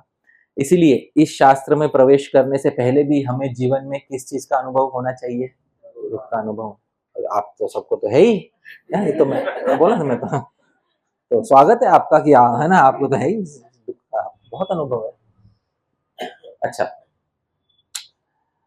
दुख क्यों होता है इसको पहले के आचार्य बताते हैं, और यह आज बता के दे रहा हूं, बहुत ध्यान से सुन के लीजिएगा, क्योंकि ये जिस तरह से बता के दे रहा हूं बहुत ही, जिसको हम कहते हैं वैज्ञानिक दृष्टिकोण है, बहुत साइंटिफिक, जिसको कहते हैं ना, जिसको आप पराजित लॉजिक से हरा नहीं सकते आप जिसको, वो वैज्ञानिक दृष्टिकोण बताकर दे रहा हूँ, ध्यान से सुनकर लीजिएगा। न्याय शास्त्र में और योग शास्त्र में, क्योंकि गीता का बहुत गाढ़ा संबंध है योग शास्त्र से, गीता का सांख्य शास्त्र से भी बहुत गहरा संबंध है। तो योग शास्त्र, सांख्य शास्त्र, इनका बहुत गहरा संबंध है भगवत गीता से। न्याय शास्त्र में भी कुछ चीजें बताई गई हैं, तो आज मैं बताकर दे रहा हूँ कि दुख क्यों होता है। न्याय शास्त्र में न्याय के जो आचार्य गौतम ऋषि, वो दूसरे सूत्र में बताते हैं, नीचे लिखा हुआ है, मेरे पीछे पीछे बोलिए। दुख, जन्म, प्रवृत्ति, दोष, मिथ्या ज्ञान, ये 5 जो है एक सीरीज है, एक श्रृंखला है। सबसे पहला कौन सा शब्द लिखा उन्होंने? दुख लिखा है। आप सबको हुआ है दुख या नहीं हुआ है? ठीक है, उस दुख का कारण अगला शब्द लिखा है। दुख का कारण क्या है? जन्म। सोचिए, ऋषि ने एक ही शब्द में लिख दिया दुख का कारण क्या है। क्या कारण है? जन्म हुआ है, इसलिए क्या होगा? दुख होगा। ये बहुत, मैं बोला ना, दिस इज, इन इंग्लिश में एक शब्द बोलता हूं, this is Indian philosophy at its sharpest. इससे ज्यादा शार्प और को आपको दुनिया में कहीं नहीं मिलेगा आपको। दुख का क्या कारण है? जन्म। अच्छा, जन्म का क्या कारण बताया है? प्रवृत्ति क्या होता है मैं बताऊंगा। प्रवृत्ति का क्या कारण है? दोष। और दोष का क्या कारण है? मिथ्या ज्ञान। हमारा दुख इतना अंदर गड़ा हुआ है, आप समझ रहे हो? हाँ, उसको पूरा जड़ से उखाड़ना है तो केवल दुख को उखाड़ के नहीं चलेगा, क्योंकि दुख के पीछे क्या बैठा हुआ है? जन। जन के पीछे क्या बैठा हुआ है? प्रवृत्ति। और प्रवृत्ति के पीछे क्या बैठा हुआ है? और दोष के पीछे क्या बैठा हुआ है? जब उखाड़ना है तो पूरा कहां तक उखाड़ना पड़ेगा? मिथ्या ज्ञान तक उखाड़ना पड़ेगा। मिथ्या ज्ञान उखाड़ लिया तो आप क्या उखाड़ लोगे? दोष। दोष उखाड़ लोगे तो क्या उखाड़ लोगे? प्रवृत्ति। प्रवृत्ति उखाड़ लोगे तो क्या उखाड़ लोगे? जन्म। और जब जन्म ही नहीं होगा तो फिर क्या नहीं होगा? दुख ही नहीं होगा। सोचिए। ठीक है, अब आप कौन कौन है जो मूल पे आघात करना चाहता है? बोलिए, कौन कौन है जो मूल क्या है हमारा? मिथ्या ज्ञान। मिथ्या ज्ञान, जिसको अविद्या कहते हैं, शास्त्रों में क्या कहते हैं जिसको? अविद्या। अनादि काल से जो जीव इस संसार में है उनका एक ही मेन रोग है, उस रोग को अविद्या या मिथ्या ज्ञान कहते हैं। क्या होता है अविद्या मिथ्या ज्ञान? थोड़ा ध्यान से सुनिएगा, ठीक है? और ये रिकॉर्डिंग भी आप बार बार पुनः पुनः सुन सकते हैं आप, ठीक है? क्या होता है मिथ्या ज्ञान मैं बताता हूं। देखिए, कुछ लोग मानते हैं कि आत्मा नाम की कोई वस्तु ही नहीं होती। लेवल 1 अविद्या। आत्मा नाम की कोई वस्तु है ही नहीं। आत्मा को न मानना, ये सबसे पहली क्या है? अविद्या। आत्मा को न मानना मतलब अपने आप को ही नहीं मानना। आप समझ, मैं ही नहीं हूं, समझ में? तो फिर तुम हो कौन? अगर तुम ही नहीं, अगर आत्मा ही नहीं है तो तुम कौन हो? तो ये लेवल 1 अविद्या तो ये है, ठीक है? फिर दूसरी अविद्या ये भी होती है, दुख को सुख मानना। दुख को क्या मानना? सुख मानना। ये भी एक अविद्या है। अब मानो या ना मानो, दुख को लोग क्या मान लेते हैं? सुख मानते हैं, है कि नहीं? हा? अब इसका एक उदाहरण भी दे देता हूं मैं, ठीक है? जैसे कोई ऊंट है, ऊंट खाता है, कांटे खाता है। आप समझ रहे हो ना? हाँ, बबूल का पेड़ खाता है। बबूल के पेड़ पे क्या होते हैं? कांटे होते हैं। वो कांटे होते हैं, जो कांटे उसके मसूड़ों में चुभते हैं, और मसूड़ों से फिर क्या रिश्ता है? और जब वो खून, तो उसको लगता है मुझे सुख हो रहा है। अब आप मुझे बताइए, ये दुख में क्या मान रहा है? वो सुख मान रहा है। वैसे ही हम लोग हैं, वास्तव में हम बहुत जगह पे दुख भोगते हैं, पर उस दुख को हम क्या मान बैठते हैं? सुख। उस दुख को हम सुख मानते हैं। ये भी एक अविद्या है। अच्छा, जो नश्वर है उसको शाश्वत मानना, ये भी एक अविद्या है, मिथ्या ज्ञान है। शरीर नश्वर है या शाश्वत है? पर उस शरीर को हम क्या मान के जी रहे हैं? शाश्वत। ये भी एक अविद्या है। जो एकदम घृणित घटिया वस्तु है उसको एकदम प्रिय वस्तु मान लेना। आप समझ रहे हैं? एक बहुत अच्छा श्लोक है भर्तृहरि का, क्रिमकुलचितम लाला क्लिन्नम विगंधि जुगुप्सितम। रास्ते पे हड्डी पड़ी हुई है, उस पे कीड़े मकोड़े रेंग रहे हैं, उस पे लाल लगी हुई, लाल पता है ना? हा? सलाइवा, हा? उस पे गंदी बदबू आ रही है, वो कुत्ता आके उठा के चाटता है उसको। आप समझ रहे हैं? कुत्ता उस घटिया वस्तु में घृणित वस्तु में प्रीति दिखा रहा है। ये विद्या है या अविद्या है? अविद्या। सच बोल रहा हूं ये। हाँ, आप बोलोगे ये विद्या नहीं है, ये क्या है? अविद्या है। पर जब हमारी बारी आती है तब स्त्री किसी पुरुष के घृणित शरीर से प्रेम करके बोलती आई लव यू, और पुरुष किसी स्त्री के घृणित शरीर से प्रेम करके क्या बोल देता है? I love you. अब आप लोग जो पुरुष लोग यहाँ खड़े हैं, यहाँ पे बैठे हैं, आप मुझे बताइए, पुरुष का शरीर स्वच्छ होता है अंदर से या मलिन होता है? बताइए। अरे जोर से बोलो। हाँ ठीक है। तो जो स्त्री आपके देह से प्रेम करती है वो विद्या में करती है या अविद्या में करती है? देखो सही बात है ना।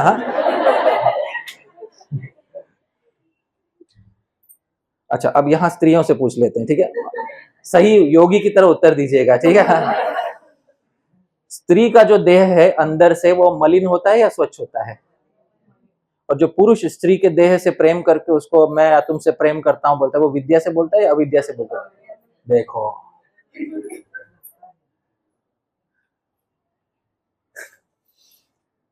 पर दोनों पक्ष एक दूसरे की बात नहीं मानेंगे।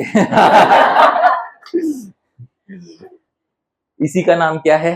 अभी मिथ्या ज्ञान है। ये सबसे जड़ यहीं पर है, यहीं पर जड़ है, यहीं से शुरू होता है वो। जो वस्तु हमारी रक्षा नहीं कर सकती उसको रक्षक मान लेना, ये भी एक अविद्या है। आदमी सोचता है पत्नी मेरी रक्षा करेगी, रोज खाना खिलाएगी, समझ में आ रहा है? पत्नी सोचती है पैसा कमा के लाएगा, घर बनाएगा मेरे, समझ में आ रहा है? हाँ? जो व्यक्ति वस्तु हमारी रक्षा नहीं कर सकते उनको अपना क्या मान लेना? रक्षक मान लेना, ये भी एक अविद्या है। ऐसी बहुत सारी अविद्याओं से हम अनादिकाल से ग्रस्त हैं। अच्छा उस अविद्या के कारण क्या उत्पन्न होता है फिर? दूसरा दोष। बोला सीरीज है ना उसमें, दूसरा क्या उत्पन्न होता है उसमें? दोष। उसमें दोष क्या होने लग जाता है? व्यक्ति सोचने लगता है अरे कुछ नहीं, संसार भोगने के लिए है, सब अच्छा चल रहा है, क्या है सब मेरे भोगने के लिए, तो संसार ही है, समझ में आ रहा है? अब उस भोगने के दोष से, संसार तो मेरे भोगने के लिए है, संसार कर्मों से उत्पन्न नहीं होता, व्यक्ति कर्मों की वजह से दुख नहीं भोगता, ये तो बस ऐसे ही सब हो गया है, समझ में आ रहा है? ऐसे ही चल रहा है सब कुछ, बाय चांस हो रहा है ये सब, इसका कोई परिणाम नहीं होने वाला। इसको क्या बोलते हैं? दोष। ये दोष उत्पन्न हो जाता है सोचने में, कुछ नहीं होगा यार, देख लेंगे बाद में, समझ में आ रहा है? ये क्या है? सोचने में दोष। इस दोष की वजह से क्या उत्पन्न होता है? अगला क्या है? प्रवृत्ति। उल्टा उल्टा जा रहे हैं हम। हाँ क्या होता है? प्रवृत्ति। प्रवृत्ति मतलब क्या? राग द्वेष होने लग जाए। जो हमको प्रिय वस्तु है उसमें क्या होने लग जाता है? राग। राग मतलब क्या होता है? अटैचमेंट। हाँ? किसी भोग को भोग लिया, तो भोग को भोगने के बाद उसकी जो मीठी याद आती है ना, हाँ उसको क्या कहते हैं? राग। फिर उसका हो जाता है राग। और जो वस्तु हमें बिल्कुल पसंद नहीं, जैसे करेले की सब्जी, उसमें क्या हो जाता है? द्वेष। ठीक है? तो किसी को करेला पसंद होगा, उसमें उसका राग है, आप समझ रहे हैं? एक व्यक्ति के लिए जो राग होगा दूसरे व्यक्ति के लिए वो क्या होगा? द्वेष होगा, हो सकता है। इसको कहते हैं प्रवृत्ति। ये प्रवृत्ति खोटी है, आप समझ रहे हो? तो उस प्रवृत्ति के दोष के कारण फिर मन में इच्छाएं जागती हैं, हाँ मुझे ये चाहिए, मुझे ये नहीं चाहिए, मुझे ये चाहिए, मुझे ये नहीं चाहिए, ये चाहिए नहीं चाहिए, चाहिए नहीं चाहिए का सिलसिला शुरू हो जाता है। इसको कहते हैं कर्माशय। कर्माशय बनता है, क्या बनता है इससे? कर्म। बहुत सारे कर्मों का घर बन जाता है। उस बहुत सारे कर्मों का घर बन जाने के कारण अगली चीज होती है, क्या होता है उसके कारण? और वो जन्म होने के कारण क्या होता है? दुख। सही बात है, हो गया कनेक्शन, लग गया सब चीज का। हाँ मूल किसमें है? मिथ्या ज्ञान। मिथ्या ज्ञान का दूसरा नाम क्या है? अविद्या। अविद्या। और फाइनली आपको उससे होता है दुख। सही बात है। तो मूल में अविद्या खींचनी है हमको, जड़ पे वार करना है हमको, क्योंकि कभी कभी किसी दांत का जड़ दुखने लगता है, रूट दुखने लगता है, हाँ? तो वो केवल ऊपर ऊपर से नहीं, ब्रश करके नहीं चलेगा उस पर, उसको जड़ पे वार करना होगा, नहीं तो फिर दुख बना रहेगा आपका। अब चलिए, जो दुख होते हैं वो दुख भी कैसे कैसे होते हैं ये योग दर्शन में बताया गया है, ठीक है? महर्षि पतंजलि योग सूत्र में बताते हैं। अगले मेरे पीछे पढ़िए। अविद्या, अस्मिता, राग, द्वेष, अभिनिवेशा, क्लेशा। तो ये 5 क्लेश सबको होते हैं। जो दुख बोला ना, एंड में हमको प्रॉब्लम क्या दे रहा है? दुख प्रॉब्लम दे रहा है। जो सबसे पहले जो प्रॉब्लम हमको, इमीडिएट प्रॉब्लम हमको किसकी वजह से हो रहा है? दुख। ये दुख कितने होते हैं? 5 होते हैं। हाँ क्या क्या 5 है? अविद्या, सबसे पहला दुख क्या है? अविद्या। हमको भले पता ना चल रहा हो कि अविद्या दुख है, इससे बहुत दूर है हमसे वो, लेकिन अविद्या भी क्या है? दुख है। क्योंकि हम घृणित वस्तु को प्रिय मान लेते हैं, आप समझ रहे हैं? हाँ ये दुख ही है। हमको लगता है हम सुख भोग रहे हैं, लेकिन हम क्या भोग रहे हैं? दुख भोग रहे हैं। आप समझ रहे हो? जैसे कोई दूसरे योनि का पशु हो, अब पशुओं में भी नर मादा होते हैं, मेल फीमेल होते हैं, उनका एक दूसरे से आकर्षण होता है। पर यदि हमें बोला जाए कि भाई उस पशु से आप वैसा आकर्षण दिखाओ जैसे वो पशु दिखा रहा है, तो क्या हम किसी पशु से वैसा आकर्षण दिखाएंगे? नहीं। हमारे लिए वो सुख होगा या दुख होगा? वो हमारे लिए दुख होगा। पर वो पशु के लिए क्या है? वो सुख। इसी का नाम क्या है? अविद्या। अब वो अविद्या की वजह से चार चीजें पैदा होती हैं। क्या पैदा होती है? अस्मिता। अस्मि मतलब मैं हूं, आई एम। आप समझ रहे हो? अस्मिता, मैं हूं। मैं हूं मतलब मैं ये बुद्धि हूं, मैं ये शरीर हूं। आप समझ रहे हैं? मैं ये हूं, ये पैदा होती है अविद्या से। और उस अस्मिता से क्या पैदा होता है? राग। अब मैं हूं तो मेरा क्या है? तो ये मेरा प्रिय है, उसको कहते हैं राग। क्या कहते हैं उसको? राग। और जो मेरा अप्रिय होता है वो क्या होता है? द्वेष। और पांचवा होता है अभिनिवेश। अभिनिवेश मतलब सबको मरने का डर लगा रहता है। राग द्वेष से यदि क्लेश ना हो, ये पांचों क्लेश है। क्या है ये पांचों? क्लेश। अविद्या तो क्लेश है ही, वो पता नहीं चलता है, उसके साथ साथ अस्मिता भी क्लेश है। मैं ये हूं, ये मेरा है, ये भी क्या है? एक प्रकार का क्लेश। और राग भी क्लेश है, जिससे आसक्ति हो जाती है, वो भी क्या है? क्लेश। क्यों क्लेश है मैं बता देता हूं, आज बताता हूं क्यों क्लेश है। वास्तव में ये दुख का ही कारण, जिसमें आप जिसको आप भोग समझ रहे हो, जिसको आप आनंद समझ रहे हो, वो वास्तव में क्या है? दुख है। क्यों दुख है बता कर देता हूं मैं आपको। वो दुख इसलिए है क्योंकि आप अपने मन में आपका सबसे फेवरेट भोग मन में रख लो, जो आपको सबसे दुनिया की सबसे एंजॉयबल चीज लगती है वो रख लो। उसमें कुछ तो होने वाला है। सबसे पहला होने वाला है, मेरे पीछे बोलिए, परिणाम। धीरे धीरे बदलने वाली है। और वो सुख किस में बदलने वाला है? दुख में। कभी कभी कोई ऐसा सपना देखा होगा ना जो शुरुआत में बहुत अच्छा है, फिर धीरे धीरे नाइटमेयर बन जाता है। समझ ना? वैसा ये संसार है। शुरुआत में तो बहुत अच्छा लगता है, बाद में घोर बन जाता है। ऐसा सपना होता है ना, कभी कभी देखे होंगे हमने। वैसा ये भोग है, परिणाम में दुख देने वाला है। चलो, परिणाम में दुख नहीं देगा तो भी राग की वजह से दुख देगा।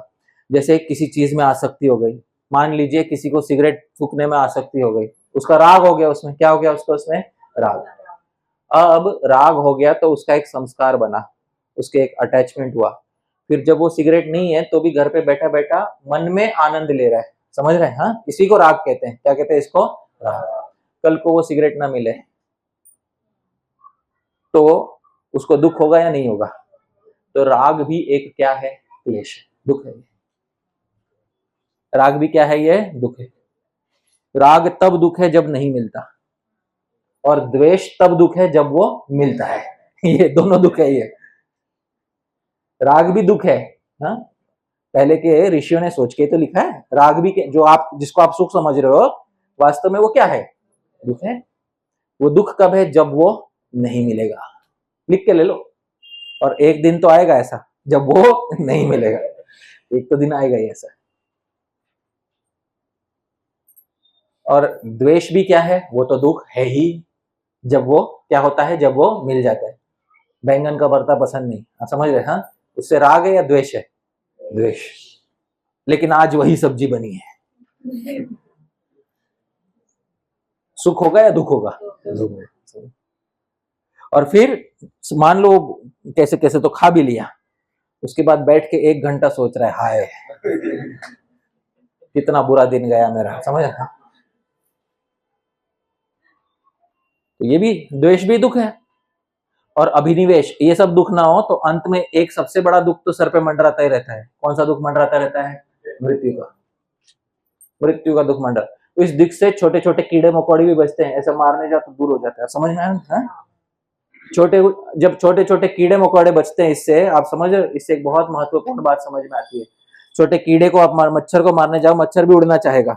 मक्खी को मारने, मक्खी भी उड़ना चाहेगी। क्यों? वैसा वो अपने आप को उस दुख से बचा रहा है, मृत्यु के दुख से क्यों बचा रहा है? कभी सोचिएगा। उससे एक चीज आपको सिद्ध होगी। क्या सिद्ध होता है पता है? अनेक जन्मों में ये दुख का अनुभव हुआ है, इसीलिए इस दुख से बच रहा है। आप समझ रहे हैं? संस्कार है उस दुख का। अनेक जन्मों में उस दुख का क्या हुआ है? उसको अनुभव हुआ है। इसलिए जब तक जी रहा है उस दुख से क्या होना चाहता है? वो बचना चाहता है। जब तक जी रहा है तब तक बचना चाहता है। इसको अभिनिवेश कहते हैं। ये सब क्लेश है या नहीं है? है ना। तब इसलिए बोलते हैं, आगे बोलते, मेरे पीछे बोलिए, क्लेश मूलः कर्माशयो दृष्टादृष्ट जन्म वेदनीयः। क्लेश मूल, क्लेश का मूल है कर्म। क्या है ये क्लेश का मूल? कर्म। ये कर्म जो है क्लेशों का मूल है। और ये कर्म दृष्ट अदृष्ट, कुछ कुछ तो इसी जन्म में दिखाई देता है और कुछ कुछ अदृष्ट है। कुछ कुछ कौन से जन्म में दिखाई देगा? अगले, इस जन्म में दिखाई देने वाला। एग्जाम्पल देता हूँ, किसी बहुत शराब पीता है, इसी जन्म में लीवर खराब हो गया, ये दृष्ट है या अदृष्ट है? ये दृष्ट। और कुछ कुछ होते हैं पूरा जन्म पीते कुछ नहीं होता। अब समझ, उसका दुख दृष्ट है या अदृष्ट होने वाला? अदृष्ट। फिर अगले जन्म में जब भोगेगा तो बोलेगा भगवान मैंने क्या बुरा किया तेरा। समझ में? तो ये जब व्यक्ति गिड़गिड़ाता है ना, भगवान मैंने क्या बुरा किया, तो उसे बोलना चाहिए कि भाई जरा, हाँ, दृष्ट और अदृष्ट दोनों प्रकार के दुख होते हैं। तो ये जन्म में नहीं किया होगा तो पिछले जन्म में किया होगा। पिछला जन्म होता है, मैं कैसे मानूं होता है? अरे अभिनिवेश देखो, हर प्राणी किससे बचना चाहता है? मृत्यु से। इसका मतलब पिछले जन्मों में उसको किस चीज का दुख हुआ है? मृत्यु का। यदि बाय चांस पैदा हुआ है, हाँ, तो मृत्यु का भय नहीं होना चाहिए, है ना। बाय चांस पैदा हुई चीजों में मृत्यु का भय नहीं होना चाहिए। बाय चांस नहीं हुआ है, ये अनेक जन्मों के संस्कार की वजह से उसमें दुख है, मृत्यु के दुख का उस पर संस्कार पड़ा हुआ है। तब बोल बचना चाहता है उससे, मृत्यु से। छोटा कीड़ा भी बचना चाहता है। आप तो मनुष्य हो, बचना चाहोगे ना? है? मृत्यु से बचने के लिए यदि हाथ काटना पड़े तो काटोगे कि नहीं? मैंने बोला दो दुखों में यदि एक दुख चुनना है तो कौन सा दुख चुनता है? बड़ा दुख चुनता है, छोटा दुख चुनता है? तो डॉक्टर बोलेगा नहीं हाथ काटना पड़े, नहीं नहीं उससे अच्छा जान से मार दो, ऐसा तो नहीं बोलेगा ना डॉक्टर। ऐसा बिल्कुल नहीं बोलेगा। तो ये बहुत आवश्यक है जानना। सबसे बड़ा दुख अभिनिवेश में। भाई किसी न किसी दिन मरने की इच्छा ना होते हुए भी क्या करना पड़ेगा? मरना पड़ेगा। ये है अभिनिवेश।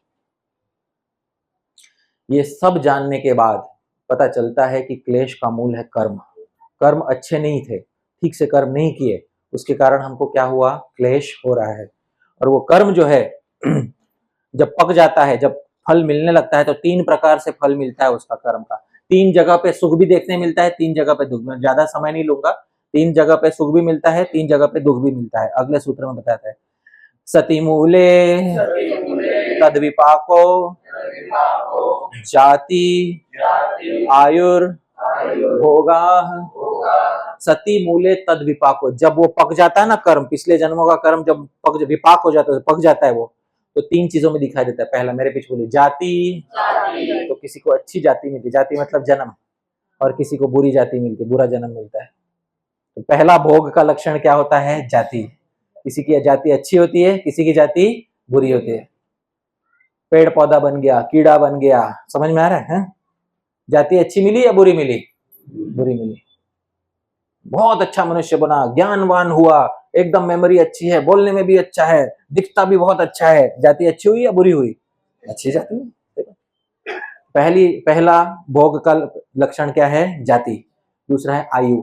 दूसरा क्या है? आयु। जाति तो मिली पर बहुत छोटी आयु मिली, समझ में आ रहा है? आप समझ, तो ये दूसरा आयु। और तीसरा भोग, बाकी जो सुख दुख मिलने वाला है वो है तीसरा। ये तीन चीजें पिछले कर्मों से निर्धारित होती है। अब आपको जाति आयु भोग अच्छे चाहिए या बुरे चाहिए? ये भूल मत करना, अच्छा बोलने का भूल भी मत करो। ये बहुत बड़ी भूल कर रहे हो, बहुत बड़ी भूल कर रहे हो। हाँ, यहीं पे पकड़ लिए जाओगे। योगी बनो, भोगी नहीं। समझ? बहुत महत्वपूर्ण है ये जानना। हाँ मुझे अच्छी जाति चाहिए, अच्छा भोग चाहिए, अच्छी आयु चाहिए, आयु के अंत तक कोई रोग ना हो, ऐसा चाहिए। बहुत बड़ी भूल कर रहे हो, क्योंकि जितना भोगेगे उतना राग उत्पन्न होगा। क्या उत्पन्न होगा? राग। राग भी एक प्रकार का क्या है? दुख है। क्योंकि जब वो बाद में नहीं मिलेगा तब उसमें वापस क्या होगा? तुम्हें दुख होगा। जितना ज्यादा भोगोगे उतना ज्यादा क्या उत्पन्न होगा? राग। और जितना ज्यादा राग उत्पन्न होगा उतना ज्यादा क्या होने वाला है? दुख उत्पन्न होने वाला है। ठीक है? विषय के छूट जाने पे राग दुख देता है, हाँ, और विषय के मिल जाने पे द्वेष दुख देता है। सही बात है, हाँ? ये इतना सिंपल बात समझना है। इसलिए नीचे एक दो सूत्र करेंगे, फिर माता जी एक दो सूत्र के बाद पॉज करेंगे, ठीक है? आगे का इंट्रोडक्शन अगले सेशन में हम करेंगे। हाँ, मुझे आशा है आपकी रुचि जाग गई होगी अब तक। हाँ, तो आगे योग सूत्र में बोलते हैं, तेह्लाद परिताप फला पुण्य पुण्य हेतुत्वात्, पुण्य अपुण्य हेतुत्वात्, उसमें कभी पुण्य होता है कभी अपुण्य पाप होता है। ये हेतु की वजह से, इस कारण से तेह्लाद आनंद मिलता है और परिताप दुख मिलता है। आनंद भी मिलता है दुख भी मिलता है, पर उसका हेतु, उसका कारण क्या है? पुण्य और अपुण्य। जीवात्मा इसी में फंस जाता है।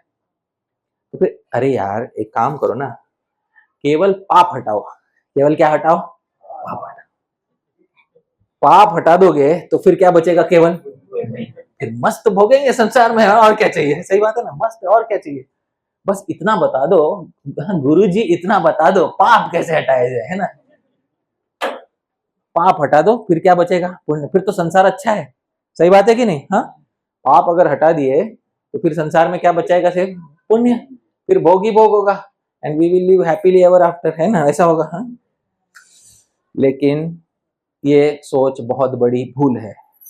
क्यों भूल है ये भी बता के देते हैं। देखिए नीचे दो तीन लाइन नीचे दिया है, परिणाम ताप संस्कार दुख गुणवृत्ति विरोधाच दुखमेव सर्वं विवेकिनः। दुखमेव सर्वं विवेकिनः, विवेकी व्यक्ति के लिए सुख और दुख दोनों क्या है? दुख है। सब कुछ संसार में क्या है? दुख। विवेकी व्यक्ति के लिए, बुद्धिमान व्यक्ति के लिए संसार में सब कुछ क्या है? दुख। और उसका कारण ऐसे नहीं बोलने के लिए नहीं बोला है, उसका रीजन भी बताया, कारण बताया है। पहला है परिणाम, क्योंकि जो इस समय सुख है धीरे धीरे वो किस में बदल जाता है? दुख। बहुत बार मैं उदाहरण देता हूँ, स्त्री किसी पुरुष के प्रेम में पड़ गई, उसको बोल दिया मैं प्रेम करती हूँ तुमसे। पुरुष स्त्री के प्रेम में पड़ गया, स्त्री को बोला मैं तुमसे बहुत प्रेम करता हूँ। दोनों ने विवाह कर लिया, ठीक है? 2 साल बाद, विवाह के 2 साल बाद स्त्री को हो गया कैंसर, उसके सारे बाल झड़ गए। आप हंस रहे हो, जिसकी पे बीती है उसको जिस पे बीती है उसका सोचिए, है कि नहीं? हा? जब विवाह किया था, आई लव यू बोलकर विवाह किया था, तब सुख जान पड़ रहा था या दुख जान पड़ रहा था? उस समय सुख। उस समय बताया जाता कि 2 साल बाद इसको कैंसर होने वाले, इसके सारे बाल उड़ जाएंगे और वापस लौट के नहीं आएंगे। तब वो विवाह के लिए हाँ बोलता? नहीं बोलता। इसको परिणाम दुख कहते हैं। कौन सा दुख कहते हैं इसको? परिणाम दुख। ये होने वाला है, लिख कर ले लो, गारंटी। स्टैम्प पेपर पे मैं कितने भी पैसे का, कितने भी रुपए का स्टैम्प पेपर उस पर लिख कर ले लो, परिणाम दुख होने वाला है, निश्चित होने वाला है। ठीक है? दूसरा ताप। ताप मतलब क्या? कभी कभी वो वस्तु नहीं मिलेगी तो उससे कौन सा दुख होगा? ताप। कभी कभी किसी दूसरे को वो वस्तु तुमसे ज्यादा मिली हुई दिखाई देगी। समझ में आ रहा है? किसी ने मिस वर्ल्ड से विवाह कर लिया, उसने उस व्यक्ति को देखा जिसने मिस यूनिवर्स से विवाह किया हुआ। समझ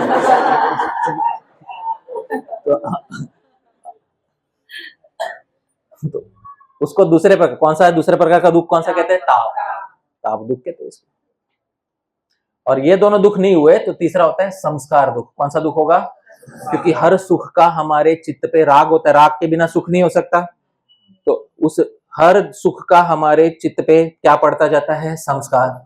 भविष्य में जब वो सुख नहीं मिलता तो उस पिछले संस्कार को याद कर करके व्यक्ति क्या हो जाता है? दुखी हो जाता है। ये तीनों तो दुख है ही। अगर इसको कोई लॉजिकली आप मना नहीं कर सकते, तीनों ये दुख है। परिणाम भी दुख है, पाप भी दुख है, संस्कार भी क्या है? दुख है। और ये सब दुख नहीं है तो गुणवृत्ति विरोधाच, ऐसा कोई भी सुख नहीं है जिसमें थोड़ा सा दुख ना मिला हुआ। सुख भोगते समय भी थोड़ा सा क्या मिला हुआ है? दुख मिला हुआ ही है। जैसे मैं बहुत बार बोलता हूँ, इससे बाहर लोग होटल में खाने जाते हैं, बुफे खाने जाते हैं, 1000 रुपए देते, एक प्लेट का देते 1000 रुपया। समझ में? वो होटल वाला उसमें सोडा मिलाता है, आप समझ रहे हैं? तो वो देता तो है 1000 रुपया, पर खाता केवल 500 का है। और फिर बाहर आके बोलता है हाय मेरे 1000 रुपए व्यर्थ हो गए, समझ में? इससे अच्छा तो मैं घर पे बना के खा लेता, समझ में? अरे मूर्ख, भोगते समय तो खुश रहे, समझ में? ऐसा भोगते समय तो तू खुश रहे, भोगते समय भी तू क्या हो रहा है, दुखी हो रहा है। गुण वृत्ति विरोधाच, सत्व गुण के साथ रजोगुण तमोगुण मिले हुए हैं, समझ में आ रहा है? तमोगुण के साथ सत्व रजस मिले हुए हैं, रजस के साथ सत्व तमस मिले हुए हैं। कहीं शुद्ध सुख नहीं है यहाँ पर, कहीं पे भी नहीं है, कुछ ना कुछ तो दुख लगा ही रहता है सुख के साथ भी। वो वैसा ही है जैसे शहद के साथ थोड़ा सा क्या मिला हुआ है, जहर, वैसा सुख है। दुखमेव सर्वम विवेकिन, अगर विवेकी हो तो जानोगे संसार में केवल क्या है, दुख है, सुख कुछ नहीं है। विवेकी के लिए अविवेकी के लिए नहीं। मकड़ी का जाला जिसके हाथ पे नहीं पड़ा है, मकड़ी का जाला जिसके आंख में गिरा है, उसके लिए दुख है। अब यदि इस दुख की चिकित्सा करनी है, तस्माद योगी भव अर्जुन, इसलिए अर्जुन तू क्या हो, योगी हो। और वो योगी बनने के लिए ही भगवान ने कौन सा शास्त्र बोला, भगवत गीता।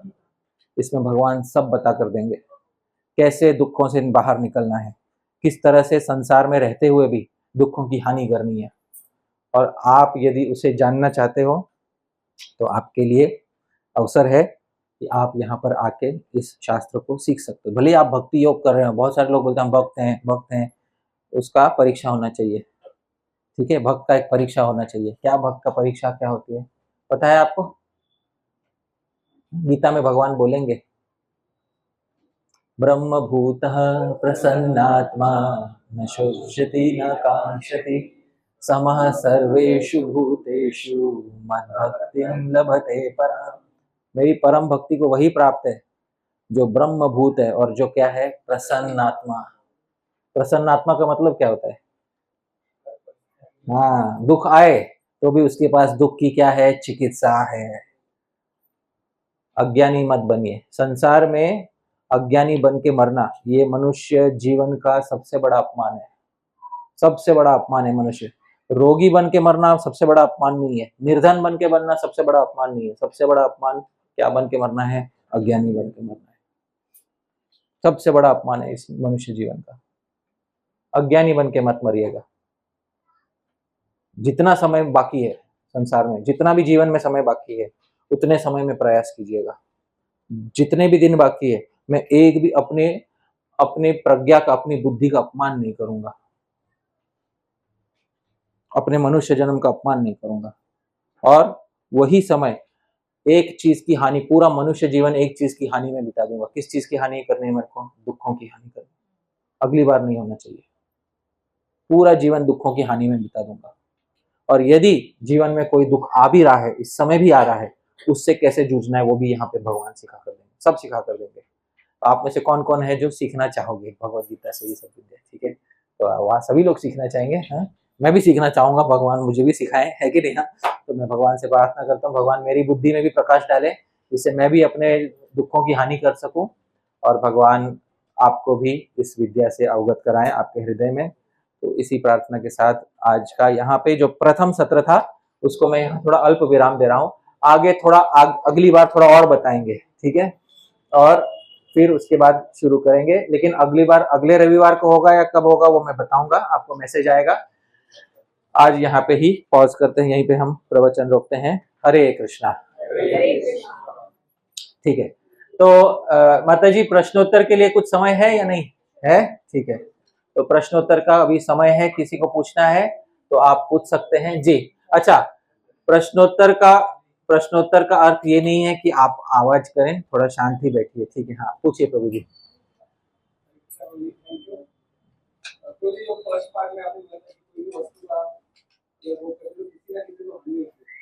किसी को, किसी अन्य को हिंसा पहुंचाकर ही भोग होता है। मनुष्य हो, पेड़ हो, पौधा हो, हाँ, जीव की हिंसा करके ही होता है।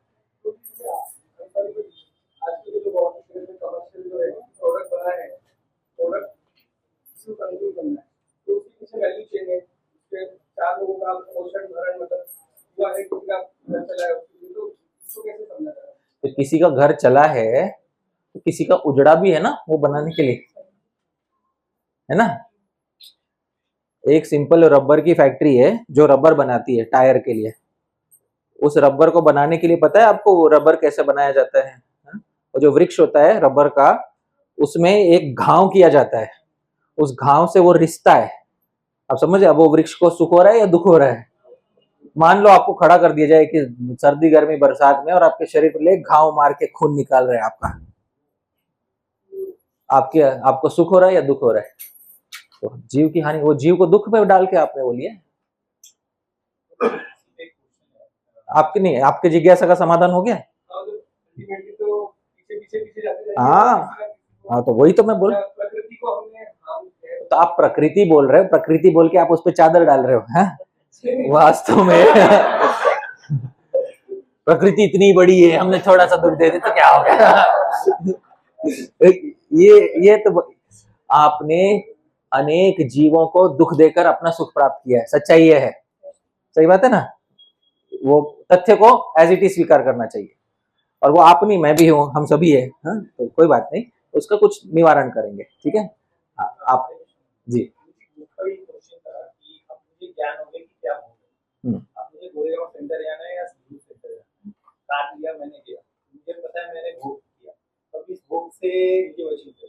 मैं उसी के लिए तुम्हें समझाऊंगा ना। आज तो इतना पता चलेगा कि प्रॉब्लम क्या है ना। अगर मैं आपको सोल्यूशन ही आज बता दूंगा तो एक ही सत्र में पूरा भगवत गीता समाप्त हो जाएगी। हाँ, योगी बनाना है अपने आप को। अब ये जो बनाने का कार्य है ये आसान नहीं होने वाला है। थोड़ा सा हमको ट्रेन करना है अपने मन को। और परीक्षा पूरी, बाहर परीक्षा ही परीक्षा चल रही है, एग्जाम सेंटर 24 घंटा खुला हुआ है, आप समझ रहे, कुछ नहीं है। 24 घंटा एग्जाम चल रहा है, बाहर जाओ और परीक्षा में बैठ जाओ। बात यह है, ट्रेनिंग जब हम करेंगे तो थोड़ा उसमें समय लगेगा, और थोड़ा मन को हमको ढालना है, हमको हमारे तो सीखना है। एक एक सत्र, एक एक सेशन बहुत महत्वपूर्ण होने वाला है, समझ में? बहुत महत्वपूर्ण होने वाला है। इसलिए मैं बोलूँ उसको थोड़ा हल्के में मत लीजिएगा, आइएगा सब लोग। क्योंकि यदि आप अपना सुख चाहते हो और दुखों की हानि चाहते हो तो अवश्य आके सुनिएगा। तो कैसे करना है, दुख की हानि कैसे योगी की तरह जीना है, उसको भगवान स्थित प्रज्ञ बोलते हैं। जिसकी प्रज्ञा, जिसकी बुद्धि जो है एकदम अच्छे से स्थित है, सुख दुख में विचलित नहीं होना कैसे है। और कई बार आप थोड़ा डगमगा जाओगे तो वापस कैसे अपने आप को स्थित करना है। ठीक है। यदि जीवन में, पहले एक छोटा सूत्र बता देता हूं, अपने साथ घर ले जाइएगा। यदि जीवन में कोई दुख आया है, बिना कारण के नहीं आया है, उसका इतिहास में कोई बीज है, तभी वो आया है, अन्यथा नहीं आ सकता था। यथा धेनु सहस्रेषु वत्सो विंदति मातरम, तथा पूर्व कृतम कर्म कर्तारम अनुगच्छति। हजारों लाखों गायों में बछड़ा जैसे अपनी माँ को पहचान लेता है, वैसे पहले किया हुआ अच्छा या बुरा कर्म अपने कर्ता को बराबर पहचान के उसी को लगता है कि नहीं? हा?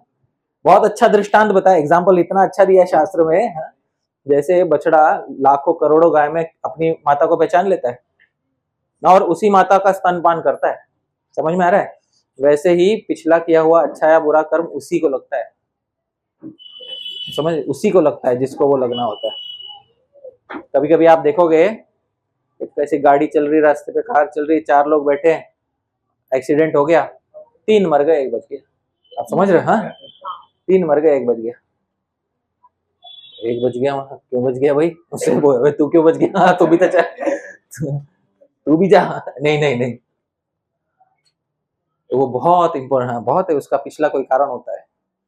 और गीता में भगवान कहेंगे घना कर्मणो गति, बहुत जटिल है कर्मों की गति, समझना बहुत जटिल है भाई, समझना। ठीक है, जितना हमको आचार्य ऋषिगण सिखाएंगे उतना मैं बता कर दे दूंगा, उतना डीप तक आपको लेके जाऊंगा मैं, उसमें आप चिंता मत कीजिएगा। ठीक है, लेकिन केवल समझने से बात नहीं होगा, हानि करनी है, समझ में आ रहा है? हाँ? पूरा गीता समझाने के बाद यदि हम कर्मों की हानि नहीं कर सके, हाँ, कर्माशय नहीं मिटा सके पुरानी, तो फिर वापस जन्म होगा तो वापस क्या होगा? दुख। बहुत आवश्यक है ये जानना। ठीक है, तो ये थोड़ा थोड़ा धीरे धीरे बताएंगे योगी कैसे बनना है, भक्ति योगी बनना है, भक्ति योगी कैसे बनते हैं, भगवान का भक्त कैसे होता है संसार में, जब दुख आता है तो वो कैसे देखता है, वो सब धीरे धीरे बताएंगे।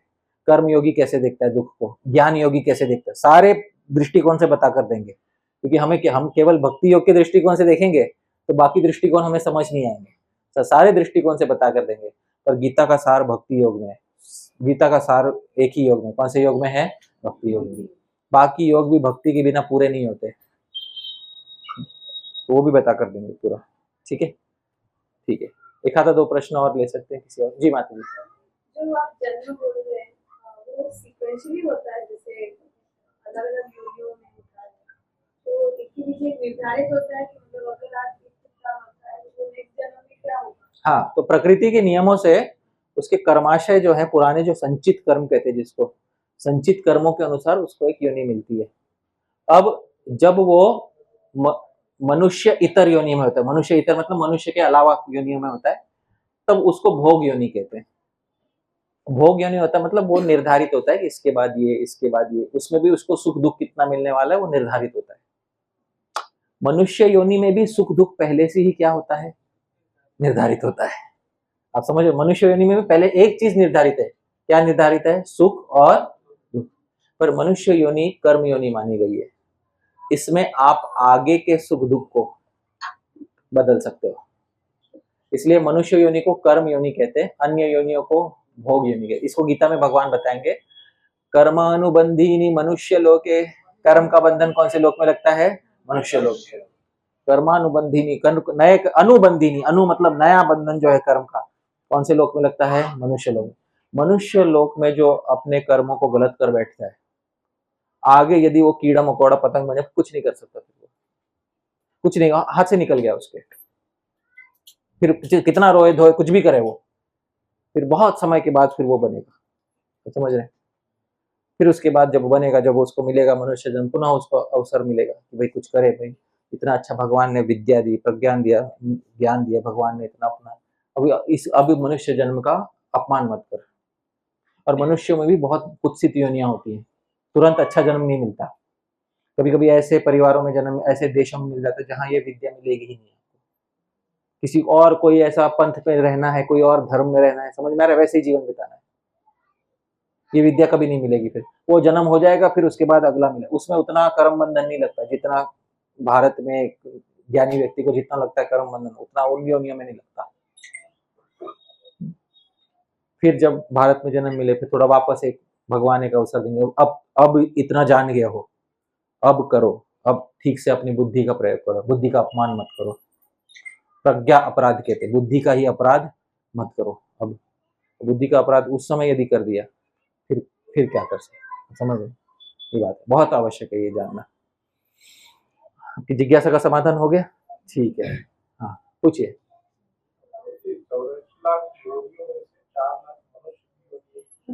जी है ना, शास्त्र में किराट हुनांद्र पुलिंद पुक्कश आभीर शुंभा यवना खसादय। किराट, किराट बोलते जिसको, बोलते ना अफ्रीकन जाति है ना, समझ, हुन, हाँ हुन चाइनीज है ना तो बहुत सारी जातियां हैं यहाँ पर, हाँ? यवना, यवन, ग्रीक, ये सब बहुत सारी जातियां हैं। ये नहीं है चपापा, सीधा शास्त्र बोलता है कौन सी जाति है ये जन्म से ही क्या है, पाप जाति है, सीधा शास्त्र बोलता है, शास्त्र उसमें पीछे नहीं हटता। ये नहीं है पापा, सीधा पाप जाति है। पैदा होते ही बच्चे को धर्म नहीं, धर्म के स्थान पे जो अधर्म के कारण है वो सिखाया जाता है, पाप जाति, तो वो जाति ही वैसी मिलती है। फिर उन जातियों में वेद का अधिकार भी नहीं होता, इसलिए उन जातियों में वेद का अधिकार नहीं होता, जन्म से नहीं होता। फिर भी वैष्णव धर्म एक ऐसा धर्म है जो उसको पलट सकता है, जाति अधिकार को पलटने की शक्ति रखने वाला धर्म कौन सा धर्म है, वैष्णव धर्म, भागवत धर्म है। जहां वेद नहीं पहुंचते वहां पुराण पहुंचते हैं, श्रीमद् भागवत वहां पहुंचता है जहां वेद नहीं पहुंचते। जिनका अधिकार वेदों में नहीं है उनका अधिकार पुराणों में है, और पुराणों में श्री व्यास देव जी ने श्रीमद् भागवत रूपी और महाभारत दिया है। इतिहास और पुराण में अधिकार है, इतिहास है महाभारत, और महाभारत का हृदय क्या है, गीता, और पुराणों का हृदय है श्रीमद् भागवतम। ये दो बहुत अच्छे ग्रंथ है। तो बहुत सारी जातियां हैं, आप बोले ना 4 लाख मनुष्य, हाँ 4 लाख मनुष्य हैं, 4 लाख प्रकार के मनुष्य हैं, जाति जनजाति उपजाति सब है उसमें, सब गिन के लगभग लगभग 4 लाख है उसमें। उसमें मिश्रित भी होती है जातियां, आप समझ रहे ना, मिश्रित का मतलब क्या होता है, एक जाति का व्यक्ति दूसरे जाति से विवाह कर लेता है, वो भी होता है उसमें। तो ये सब उसमें मिला जुला के 4 लाख बनाए गए ऐसा। ठीक है जी माता जी। एक मिनट ना माता जी, कब तक करना है प्रश्नोत्तर आप बताइएगा। 5 मिनट, ठीक है। हरे कृष्ण। हाँ जी।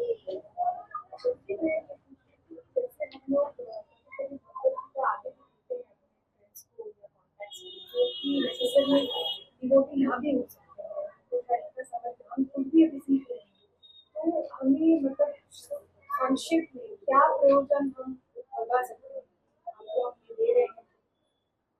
देखिए, आप जब किसी को भगवत गीता देते हैं तो क्या बताकर दे सकते हैं, आप उनको ये बताकर देना चाहिए कि इस शास्त्र को गीता सुगीता कर्तव्य अच्छे से पढ़ना है, केवल घर पे नहीं रखना है, बहुत अच्छे से पढ़ना है। कि जब तक पढ़ेंगे नहीं, उसको समझेंगे नहीं, उसके अंदर का मर्म नहीं, और पढ़ना अच्छे से मतलब बहुत सारी टीकाओं में जो उसके गूढ़ अर्थ मर्म समझाए हुए हैं, कोई एक टीकाकार सारे अर्थों को छू नहीं पाता, एक बात समझिएगा, कोई एक टीका सारे अर्थों को नहीं छू पाती। इसीलिए श्रीमद् भागवत में एक बात बहुत अच्छी बोली गई है, न ही एकस्मात् गुरोर ज्ञानम सुस्थिरम स्यात् सुपुष्कलम। श्रीमद् भागवत में 11वें स्कंद में भगवान दत्तात्रेय बोलते हैं एक गुरु से पूरा ज्ञान नहीं होता है। आप समझ रहे, अनेक जगहों से शिक्षा लेनी, इसलिए 24 गुरु बनाए उन्होंने। श्रीमद् भागवत में 11 स्कंद में कितने गुरु बनाए, 24। तो 24 गुरु इसलिए बनाए उन्होंने क्योंकि एक व्यक्ति से प्रायः, पर एक व्यक्ति में यदि बहुत ज्ञान हो तो एक व्यक्ति से हमारा बहुत सारा प्रयोजन सिद्ध हो सकता है, आप समझ रहे हैं। तो जब गीता सीखना है तो अलग अलग दृष्टिकोण से देखना है। प्रभुपाद जी एक बात बोलते थे, स्टडी फ्रॉम मल्टीपल एंगल्स बोलते थे। उसका मतलब ये है कि आपको एक दृष्टिकोण से नहीं, अलग अलग दृष्टिकोण से देखना है। हर श्लोक में बहुत एंगल है, और आप जितना समय गीता में बिताओगे आप अपने मनुष्य जन्म का आदर कर रहे हो। सच बात बोलो तो मनुष्य जन्म, वही समय कुछ भोगने में, जानवरों की तरह कुछ खाने में सोने में बिता सकते थे, वही समय क्या पढ़ने में बिता दिया, भगवद गीता। तो ये भी नोट किया जाएगा कि भाई अरे देखो इसको मनुष्य जन्म मिला था, इसने वो तो समय जो है उसका सदुपयोग किया, सदुपयोग करने का भी मार्क्स मिलता है, तो वो भी बहुत आवश्यक है। कभी कभी समझ नहीं आता, बहुत कठिनाई होती है समझने में, आप समझ रहे हैं। आज मैं भी थोड़ा थोड़ा समझा रहा हूँ, बहुत घोर क्लेश से समझने के बाद ही ये समझ, नहीं तो ये इतनी आराम से नहीं समझ में आता है। ये विद्या इतनी आराम, अध्यात्म विद्या ना इतनी आराम से पकड़ नहीं आती है। अभी तो बहुत आसान बना के आपको बताया जा रहा है कि भाई दुख है, जन्म है, प्रवृत्ति, दोष, मिथ्या ज्ञान है। जब हमने पहली बार पढ़ा हमारा तो दिमाग चकरा गया कि भाई उसमें कारण कार्य है, मतलब कॉज एंड इफेक्ट है उसमें, आप समझ रहे हैं। हमारे पहली बार पढ़ रहे तो बहुत क्लेश होता है, और वो क्लेश उठाना ही मनुष्य जन्म का, वो क्लेश नहीं उठाएंगे तो वो क्लेश उठाना पड़ेगा जो बाहर के लोग उठा रहे हैं। अब आप चुन लो कौन सा क्लेश उठाना है। और ये क्लेश में परिणाम में सुख है, इसको सात्विक सुख कहते हैं। जो आरंभ में थोड़ा दुख लगता है लेकिन परिणाम में क्या हो जाता है, सुख। उसको भगवान गीता में बोलेंगे कि भाई परिणाम में अमृतोपमम, परिणाम में अमृत बन जाता है। शुरुआत में विष लगता है, परिणाम में अमृत बनता है, वो सात्विक सुख है। शुरुआत में सुख लगता है, परिणाम में दुख हो जाता है, वो राजसिक है। शुरुआत में भी दुख है, अंत में भी दुख है, वो तामसिक है। समझे, कुछ लोग होते हैं ना कीड़े मकोड़े खाते हैं, चूहे खाते हैं, शुरुआत में क्या है, सुख है या दुख है? आपके दृष्टि से दुख है ना, मतलब ज्ञानी की दृष्टि से बोलो सुख है या दुख है? दुख है ना, चिपकली खा गया, समझ में आया? सुख है या दुख है? दुख है। हा? और उसका परिणाम भी क्या होने वाला है, दुख, क्योंकि मांस खाना भविष्य में क्या करेगा, दुख देगा। ये कौन सा सुख होता है, ये तमोगुण का सुख। वो नहीं बोलेगा कि ये दुख है, वो बोलेगा तो सुख है। हाँ भगवान गीता में बताएंगे सत्वगुण का सुख क्या होता है, रजोगुण का सुख क्या होता है, तमोगुण का सुख क्या होता है, सब बताया जाएगा। अच्छा एक बात बोलूं, ऐसा कुछ भी नहीं है जो शुरुआत में भी सुख हो और अंत में भी सुख हो। इस संसार की बात कर रहा हूं, एक भी श्रेणी नहीं है सुख की, एक भी श्रेणी नहीं है जो शुरुआत में भी क्या हो, सुख हो, अंत में भी क्या हो, सुख। क्योंकि इस संसार में है ही नहीं ऐसा, बोला था ना। इतना तो आचार्य ने समझा कर दिया, सब में मिला हुआ दुख। शहद में क्या मिला हुआ है? जहर। अच्छा ये है पहले जहर खा लो बाद में शहद खा लो, कम से कम वो सत्व गुण में तो है। शुरुआत में दुख उठा लो, बाद में क्या होगा? सुख होगा, वो ठीक है, वो चलेगा। मनुष्य जन्म का अनादर मत करो, घोर अनादर मत करो मनुष्य जन्म का, ये बात है यहाँ बहुत महत्वपूर्ण है। साधक बनना है। क्या बनना है हमको? साधक बनना है। ये पूरे गीता का प्रयोजन ये है कि भोगी से हम क्या बन जाए? योगी बने, साधक बने हम। जब तक हम साधक नहीं बनेंगे तब तक हम वैसे ही मनुष्य जन्म का अपमान करते रहेंगे, और जब तक मनुष्य जन्म का अपमान करते रहेंगे तब तक हमारा कतई कल्याण नहीं हो सकता, भले ही लाख तिलक लगा लो और कुर्ते धोती में घूम लो। जब तक साधक नहीं बनोगे तब तक मनुष्य जीवन का कल्याण नहीं हो सकता। तो समझ, बहुत आवश्यक है ये बहुत सारे ऐसे हैं जो ढोंग करते हैं, यहाँ पे तिलक तो लगा लिया, कंठी पहन लिया और धोती कुर्ते में घूम लिया, पर अंदर से बिल्कुल भी साधक नहीं है, जरा भी साधक नहीं है। तो ये ढोंग का काम नहीं है, ये सच्चाई का काम है, ये ईमानदारी का काम है। जो ईमानदार कौन कौन बनना चाहता है उसके लिए गीता है, आप समझ रहे हैं? क्योंकि जो धोखा दोगे तो किसको धोखा दोगे? समझ, खुद को ही धोखा। मान लो वैष्णव के समाज में आ गया, धोती कुर्ता पहन लिया, तिलक लगा लिया, अंदर से बड़ा महाभोगी है और लोग आदर करते हैं, अरे प्रभु जी, अरे प्रभु जी, आप समझ रहे हैं ना? हाँ, अंत में धोखा किसको होगा? उसी को होगा। तो ये बहुत आवश्यक है। गीता का प्रयोजन है आप साधक बनो, आप एक योगी बनो और दुखों की हानि करो, और सुख की, ऐसा सुख जो आरंभ में भी सुख हो और बाद में भी क्या हो? सुख हो। वो है श्री कृष्ण का प्रेम। आप समझ रहे? एक ही सुख है, पर वो इस संसार का नहीं है, इस संसार की जाति का ही नहीं है वो सुख। श्री कृष्ण का प्रेम आरंभ में भी क्या है? सुख है, अंत में भी क्या है? सुख। संसार का जो सुख है या तो आरंभ में दुख होगा या तो अंत में दुख होगा, या तो आरंभ और अंत दोनों में होगा। तो वो आप देख लो आपको कौन सा सुख चाहिए, आपके ऊपर है। ठीक है, बताना मेरा काम था। मेरे मेरे मेरे माता कहते, मेरे मम्मी कहते थे मराठी में, सांगायचं माझं काम है, करायचं नाही करायचं तुझं काम, ऐसे बोलते हैं। बताना मेरा काम है, करना ना करना तुम्हारा काम है। ठीक है, तो ये आपको बताना मेरा काम है, आगे जीवन आपका, यथा इच्छसी तथा कुरु, है ना? हमारा अपना हम काम करेंगे, क्योंकि अगर दुख हुआ भविष्य में तो किसको होगा? आपको। और सुख होगा तो किसको होगा? आपको। दुख की हानि होगी तो आपकी, सुख की प्राप्ति होगी तो आपकी। मुझे तो बहुत अच्छा लगेगा यदि आपकी दुख की हानि हो जाए, सबका अंतिम जन्म हो, मुझे तो बहुत प्रसन्नता होगी। यदि मैं भी ना जा पाया, मतलब मेरा मोक्ष नहीं हो, पर आप सबका हो जाए तो भी मुझे बहुत प्रसन्नता होगी। सच बोल रहा हूं मैं। आप समझ रहे? गीता समझने की वजह से एक व्यक्ति की भी दुखों की हानि हुई तो हमारा प्रयोजन सिद्ध हुआ यहाँ पे। लेकिन वो आपको ईमानदार बन के, सत्यनिष्ठ, ईमानदार तो उर्दू शब्द है, हिंदी शब्द क्या है? सत्यनिष्ठ साधक बनकर आपको वो करना होगा। ईमानदार साधक बनना है आपको। तो जो ईमानदार साधक बनेगा उसके लिए बहुत कुछ है, बहुत अच्छा है, बहुत। संसार भी दुख भी आएगा तो आप बच लोगे, अच्छे से बच लोगे। सारा कोई बड़ा से बड़ा दुख हो, गीता में भगवान बोले दुखे ना विचाल्यते, बड़े बड़े दुख से विचलित नहीं होगा वो, ये भगवान गारंटी देंगे। तो वो आप अपने प्रत्यक्ष जीवन में देखोगे। जब तक प्रत्यक्ष में ना दिखा दे, आप समझ रहे, तब तक गीता नहीं समझ में आएगा हमको। प्रत्यक्ष में जब तक ना उतार ले तब तक गीता नहीं समझ आएगी हमको। वो करेंगे हम डेफिनेटली, ठीक है। पर प्रत्येक सेशन अटेंड कीजिएगा, क्योंकि आपके व्यक्तिगत जीवन से जुड़ा हुआ है ये। और यदि कभी ना अटेंड कर पाए तो पीताम्बर गौरांग यहाँ वीडियो रिकॉर्ड कर ही रहे हैं, ठीक है। और ये वीडियो को हरिपार्षद दास करके चैनल है, उस पर मैं प्रयास करूंगा डालने का, ठीक है। वो करते रहिएगा, आप वीडियो सुनते रहिएगा, ठीक है। बहुत बहुत अभी हाँ, एक लास्ट सवाल कर लें, ठीक है। हाँ, आपका आखिरी है, आपके बाद कोई नहीं है, ठीक है। पेड़ पौधा देह है, वो देह को धारण किसी जीव ने कर रखा है। पेड़ पौधा जीव नहीं होता। हाँ, जो अनाज वगैरह, हाँ, सब्जियां वगैरह हम खाते हैं तो उससे कुछ पाप नहीं लगता, लेकिन नॉनवेज खाने और जो जानवर वगैरह खाते हैं तो पाप क्यों बोला जाता है? आपको किसने कहा कि पेड़ पौधे खाने से पाप नहीं लगता?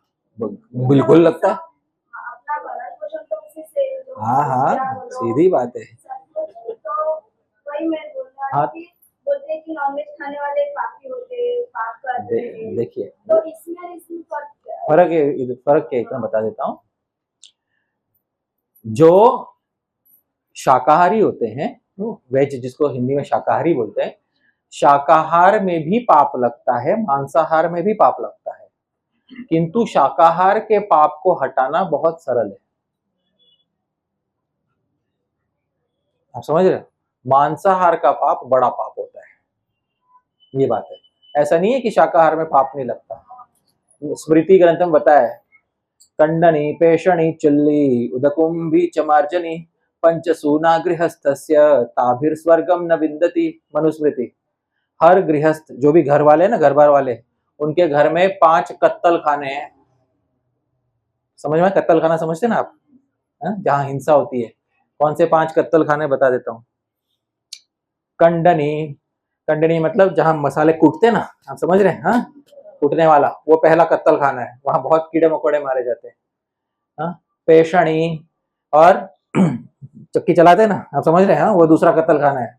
आजकल वो एक्सपोर्ट कर दिया, पैसा देके हम खरीद लेते हैं। हाँ, तो वो पाप भी खरीदते हैं उसके साथ उतना। उदकुंभी, और जहां पानी भरते हैं, जहां पानी डालते हैं, हाँ, वहां भी बहुत जंतुओं को मारते हैं। मार्जनी, झाड़ू मारते हैं, हाँ, घर से कीड़े मकोड़े भगाते हैं। चुल्ली, और चूल्हा जलाते हैं। सब सब ये 5 हत्या के स्थान है गृहस्थ के घर पे।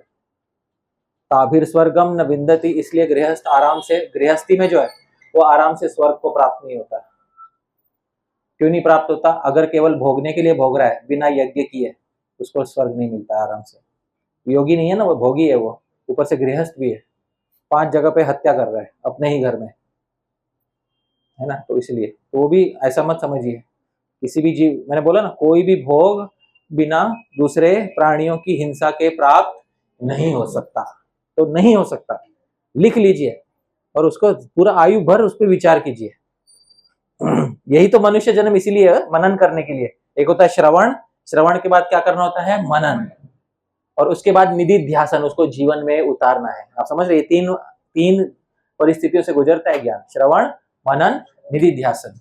आज श्रवण कर लिया, अब घर जाते जाते क्या करना है उस पर, और फिर जीवन में सच में उतारना है उसको, निधिध्यासन करना है उसको, तब जाके बात बने। नहीं तो बस हो गया, उसको बोलते पालता घड़ा और पानी, समझ में? हाँ, घड़ा उल्टा करके पानी भर रहे, ऐसा नहीं होगा।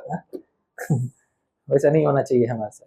ठीक है, ठीक है। आपका था आखिरी प्रश्न। आज हमारे समय की सीमा यहाँ पर समाप्त हुई। ठीक है, बहुत बहुत धन्यवाद।